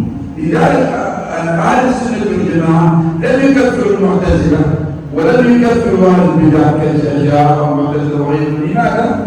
لأن هؤلاء مأجورون بعذر التأويل في فهم الصفات. فهمتم؟ ليه تتوالى مثل ما هو صح؟ هذا لا يقول عنه غلط. Nah, jadi kita perlu pahami kembali bahwasanya isbatul hujjah itu harus ada dua syarat dan yang harus terpenuhi, yaitu fahmul hujjah, ya bagaimana seorang memahami hujjah dengan wajib sahih, dengan pemahaman yang benar. Kemudian ada wujudil mani, tidak adanya penghalang, tidak adanya syubhat yang menghalangi dalam memahami ayat tersebut atau nas tersebut. Tidak ada takwil. Maka jika ada seseorang yang misalnya dalam kita sebut dalam salah satu sifat Allah yaitu istiwa, yang Allah sebutkan dalam 7 tempat dalam Al-Quran, bahwasanya Allah SWT istawa al-arsh. Kemudian ada seseorang yang mengingkarinya, dia mengatakan saya tidak beriman dengannya atau mengingkari. Kalau dia mengatakan tidak beriman, mengingkari secara mutlak, maka dia kafir karena dia mengingkarinya. Tapi kalau dia mengatakan saya beriman tapi tidak sebagaimana yang kamu imani, tapi makna istiwa adalah maknanya istaula, yaitu menguasai dan sebagainya, makna yang lain yang tidak dipahami oleh ahlu sunnah, maka mereka berarti di dalam benak mereka ada takwil. Jadi di sini ada syubhat di dalam kepalanya yang harus dihilangkan, yaitu syubhat takwil. Maka dengan ini mereka tidak dikafirkan. Oleh karena itu para ulama ahlu sunnah tidak mengkafirkan para Asy'ariyah wal Mu'tazilah yang mereka mentakwil sifat, karena mereka di dalam benak mereka ada syubhat, yaitu berupa takwil, di mana mereka tidak memahaminya dengan pemahaman yang benar. إذا الخلاصة سأعطيكم الخلاصة. الإنكار الصفات المقصود به جحود الصفات، جحودها، عدم الإيمان بها، عدم الإثبات لله والسبحانه، عدم الإثبات لله عز وجل. حكم من أنكر صفة من صفات الله الثابتة بالكتاب والسنة لا يخلو من 3 أحوال. حكم من أنكر صفة من صفات الله عز وجل لا يخلو من 3 أحوال. كذا شيء تمام. حتى القرآن صح. الحالة الأولى أن يكون الناكر للصفة أو الجاحد لها تمام قد ثبتت عنده الحجة، ثبتت عنده الحجة وعالما بالنص الذي ثبتت به الصفة أو اسم الله عز وجل من الكتاب والسنة، ولا توجد عنده شبهة من الشبهات ولا تأويل، ولكنه أنكرها عنادا لله ورسوله ومشاقة لله ورسوله وفساد مقصده، فهذا كافر بتكذيب كلام الله وكلام رسوله صلى الله عليه وسلم. هذه الأولى. تختصر؟ ترجمة. Nah, jadi kita perlu mengetahui, saya ingin menyampaikan kepada Anda sekalian khulasa atau rangkuman dari pembahasan ini, bahwasanya mengingkari sifat Allah SWT itu artinya adalah bagaimana dia mengingkarinya dan tidak menetapkan nama Allah. Jadi maksudnya mengingkari adalah al-juhud, dan dia minat, dia tidak menetapkan nama Allah. Bahwasanya dia mengatakan Allah tidak punya nama, tidak punya sifat, berarti itu mengingkari secara mutlak. Maka di sini disebutkan hukum mengingkari itu ada 3, atau keadaan orang yang mengingkari pasti adalah keadaan orang yang mengingkari sifat itu ada 3. Ya, yang pertama yaitu keadaan orang yang mengingkari tersebut telah sampai kepadanya hujjah dan dia telah memahaminya, dia telah mengetahuinya dengan nas, kemudian tidak ada syubhat sedikit pun dalam dirinya, dia memahami dengan benar. Kemudian apa? Dia mengingkari dengan pengingkaran karena takabur dan sebagainya. Kemudian dari sisi juga dari buruknya hatinya, fasad di maksud, ya, buruknya maksud dan niatnya, maka orang ini kafir. Ya, ketika dia sudah tidak ada, dia memahami hujah dengan benar, kemudian tidak ada syubhat, kemudian diingkari Allah tidak punya nama dan sifat, maka dengan buruknya niat dia, maka dia termasuk orang yang dihukumi kafir. الحالة الثانية أن يكون الناكر والنافي للصفات والأسماء مجتهدا في طلب الحق معروفا بالنصيحة والصدق في معرفة الحق، لكنه أخطأ في تأويل وفي فهم النص الشرعي. إما لعدم علمه بالمفهوم الصحيح الحكم الشرعي من كتاب السنة، وإما لتأويل طرأ عليه بفهم النص، فهذا حكمه معذور ومخطئ واجتهد على خطأ، فهذا لا يكفر. إن هذا متأول يسمونه متأول عن جهل، فهذا معذور لأنه يريد الحق وليس عن فساد نيته وفساد مقصده، وليس عن عناد أنكر صفة أو أنكر اسم، لا، وإنما أنكرها أو أولها وفسرها بمعنى آخر بناء على فهم خاطئ، بناء على شبهة في دينه، فهذا معذور. وأكثر الفرق من هذا النوع، أكثر الفرق الإسلامية من هذا النوع كالخوارج والمعتزلة والأهل الكلام، أكثرهم من هذا الحكم. لذلك أهل السنة والجماعة لا يكفرونهم، لا يكفرونهم. لماذا؟ حتى الخوارج مع أنهم يكفرون أهل السنة لكن لا يكفرون. لماذا؟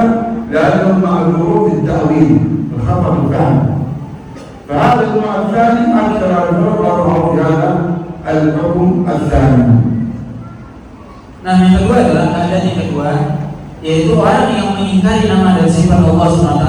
Dia adalah seorang yang dia mujtahid, berijtihad, bagaimana dia dalam mencari kebenaran, tetapi dan dia dikenal sebagai orang yang baik niatnya, tetapi dia salah dalam memahami nas, dalam memahami Al-Quran dan Sunnah dengan pemahaman yang salah. Kemudian atau dia di dalam benaknya ada takwil. Jadi orang yang kedua ini adalah orang yang dia mujtahid, dia bersungguh-sungguh dalam mencari kebenaran dan memang termasuk ulama.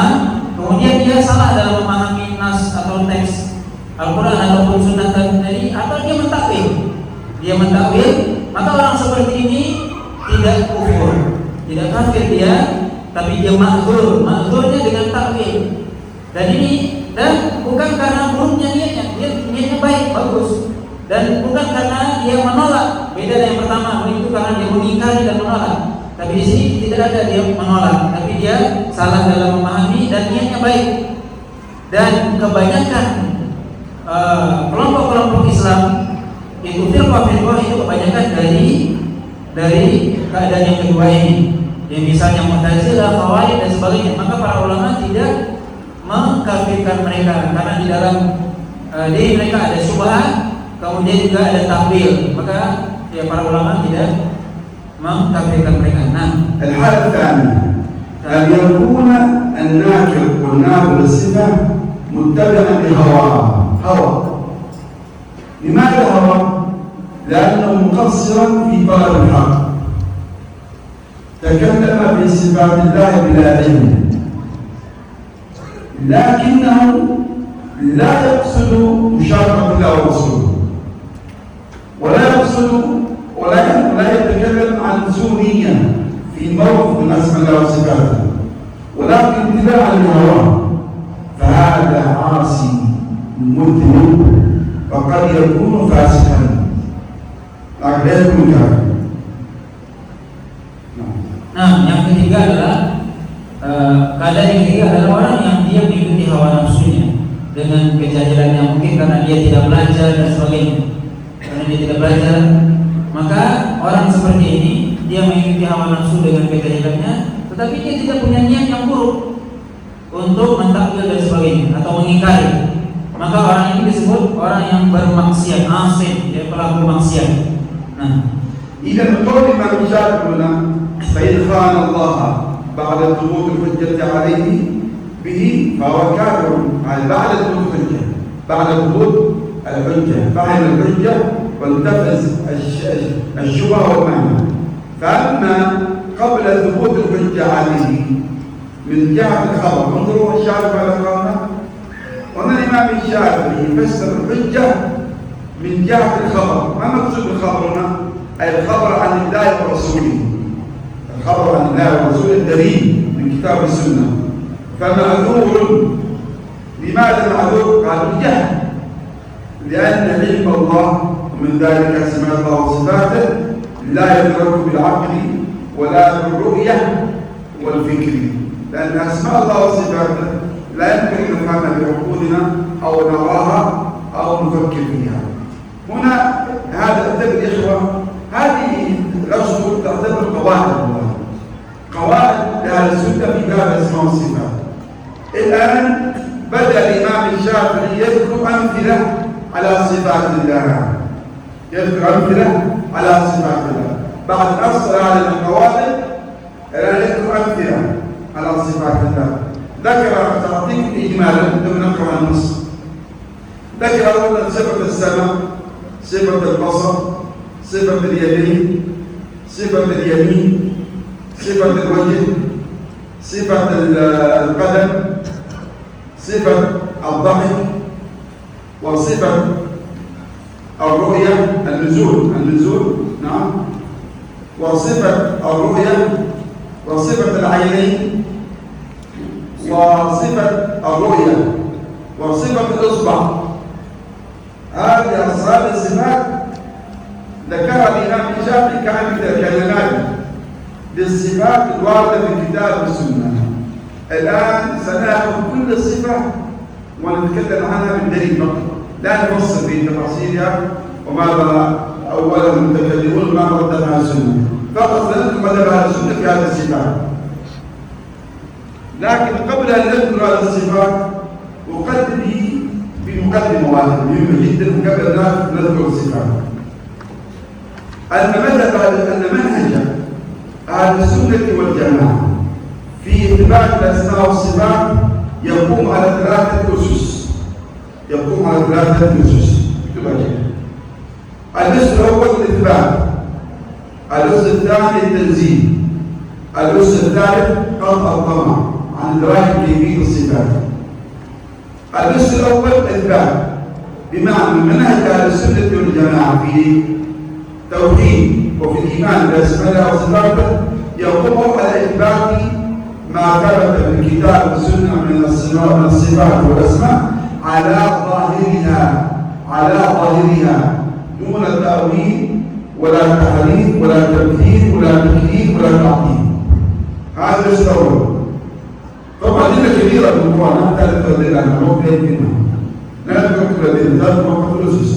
الأسس الثاني التنزيه. ما معنى التنزيه؟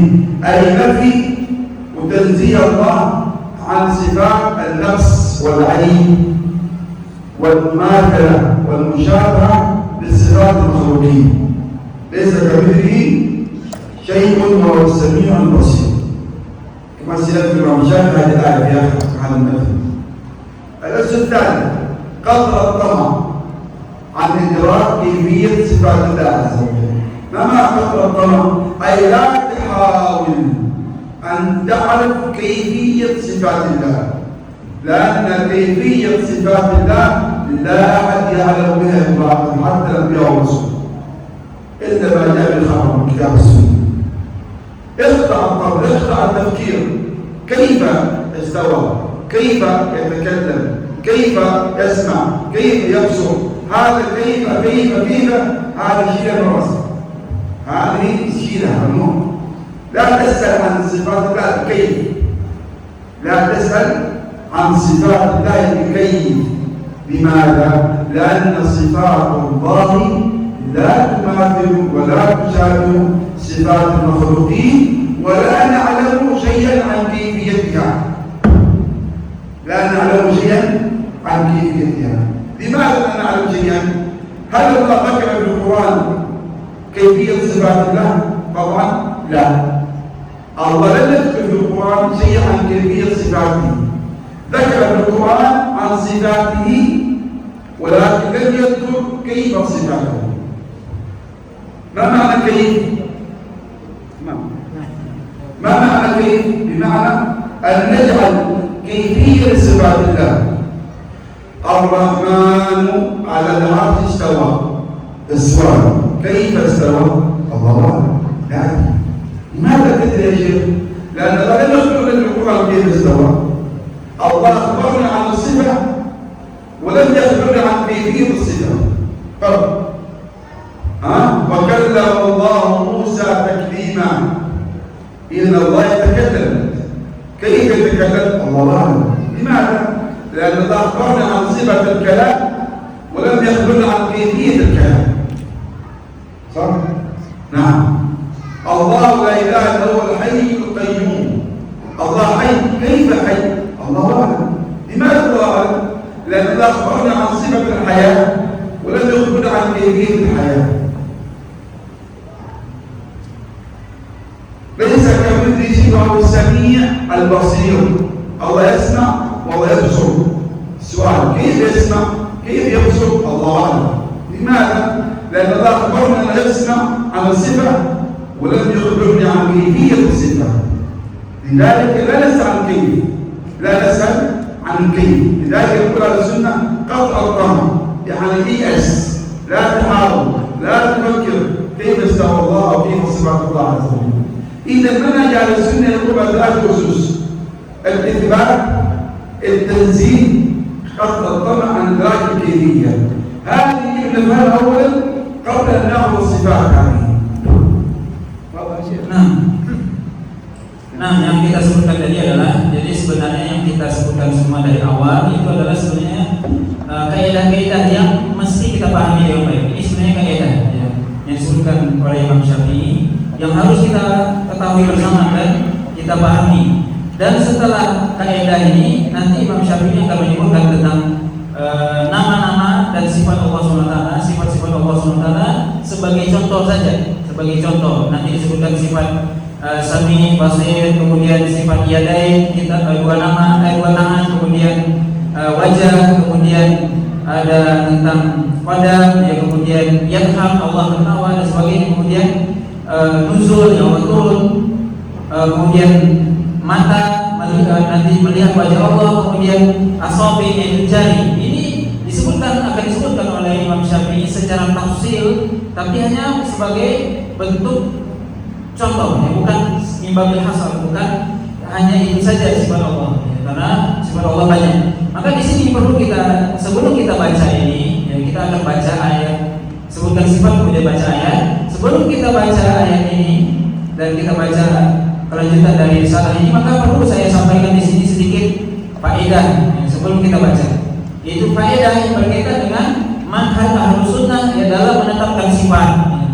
Manhaj Ahlus Sunnah dalam menetapkan sifat atau dalam bermuamalah ta'amul dengan sifat Allah SWT. Yang pertama al-itsbat, bahwasanya al-itsbat artinya menetapkan.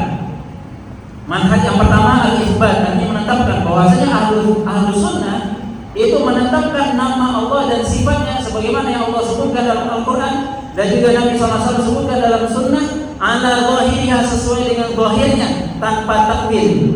Ini adalah manhaj pertama ya. Maka kita menetapkan apa yang disebutkan oleh Allah SWT dalam Al-Quran dan juga Rasulullah SAW disebutkan dalam Sunnah tanpa kita secara zahirnya, tanpa kita mentakwil. Ini yang pertama ya. Yang kedua adalah tanzih, yaitu menyebut at-tanzih artinya mensucikan, yaitu artinya nafi, menafikan sifat-sifat yang itu adalah sifat naik dan sifat yang menyerupai makhluk, karena Allah SWT tidak serupa dengan makhluk, maka tidak boleh kita menamakan Allah dengan sifat yang di dalamnya ada naik dan kekurangan. Maka Allah SWT di situ adalah perlu tanzih, kita membersihkan Allah SWT dari sifat-sifat yang di situ ada di dalamnya aib dan kekurangan.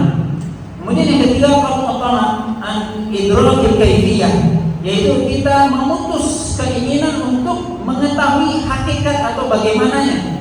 Kaif, bagaimana? Maka kita harus memutus keinginan untuk itu. Tidak boleh kita pikirkan. Kenapa? Karena sifat Allah ghaibiyah, sifat Allah ghaib, dan kita tidak diberitahu bagaimana Allah SWT. Misalnya Allah SWT mengatakan ya dalam Al-Quran, Ar-Rahman 'alal 'arsy istawa. Bagaimana Allah beristiwa? Maka tidak Allah SWT beritahukan kepada kita kaifnya, bagaimananya, tata caranya. Maka kita harus memutus itu dalam benak kita. Faktutama, keinginan untuk mengetahui itu harus diputus. Allah SWT mengatakan nama Allah Musa takliman. Allah SWT berbicara dengan Nabi Musa. Bagaimana Allah berbicara, bagaimana caranya, bagaimana kaifiyahnya, bentuknya, itu kita tidak mengetahui. Harus kita putuskan itu kaif. Kemudian Allah SWT Allahu la ilaha illa huwal hayyul qayyum. Al-hayyul qayyum, Allah SWT Maha hidup, berdiri sendiri, tidak butuh kepada makhluk. Bagaimana hidupnya Allah sama kehidupan Allah? Ya, kita tidak boleh menanyakan bagaimananya. Kita harus putuskan itu. Allah SWT kata, "Laisa kamitslihi syai'un wa huwas samiul basir." As-Sami'ul Basir, Allah SWT Maha mendengar, lagi Maha melihat. Bagaimana Allah mendengar? Bagaimana Allah melihat? Kita harus putuskan bagaimana kaifiahnya, karena kita tidak diberitahu tentang kaifiah. Nah, أحسنت جزاك الله. كيف؟ تجاوزنا وقت النداء. نعطيكم راحة نصف ساعة ثم نرجع بعد ذلك نكمل يعني هذه الرسالة القيمة لمن شاهد. Nah, kita istirahat 30 menit. Ya mungkin sudah lewat waktunya. Kita nanti setelah جزاكم الله. على نصف ساعة. Nah, insyaallah 11:04 kita kembali dari ke sini. Jadi setengah jam setelah dari sekarang, ya.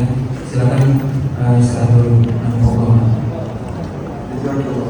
جزاك الله.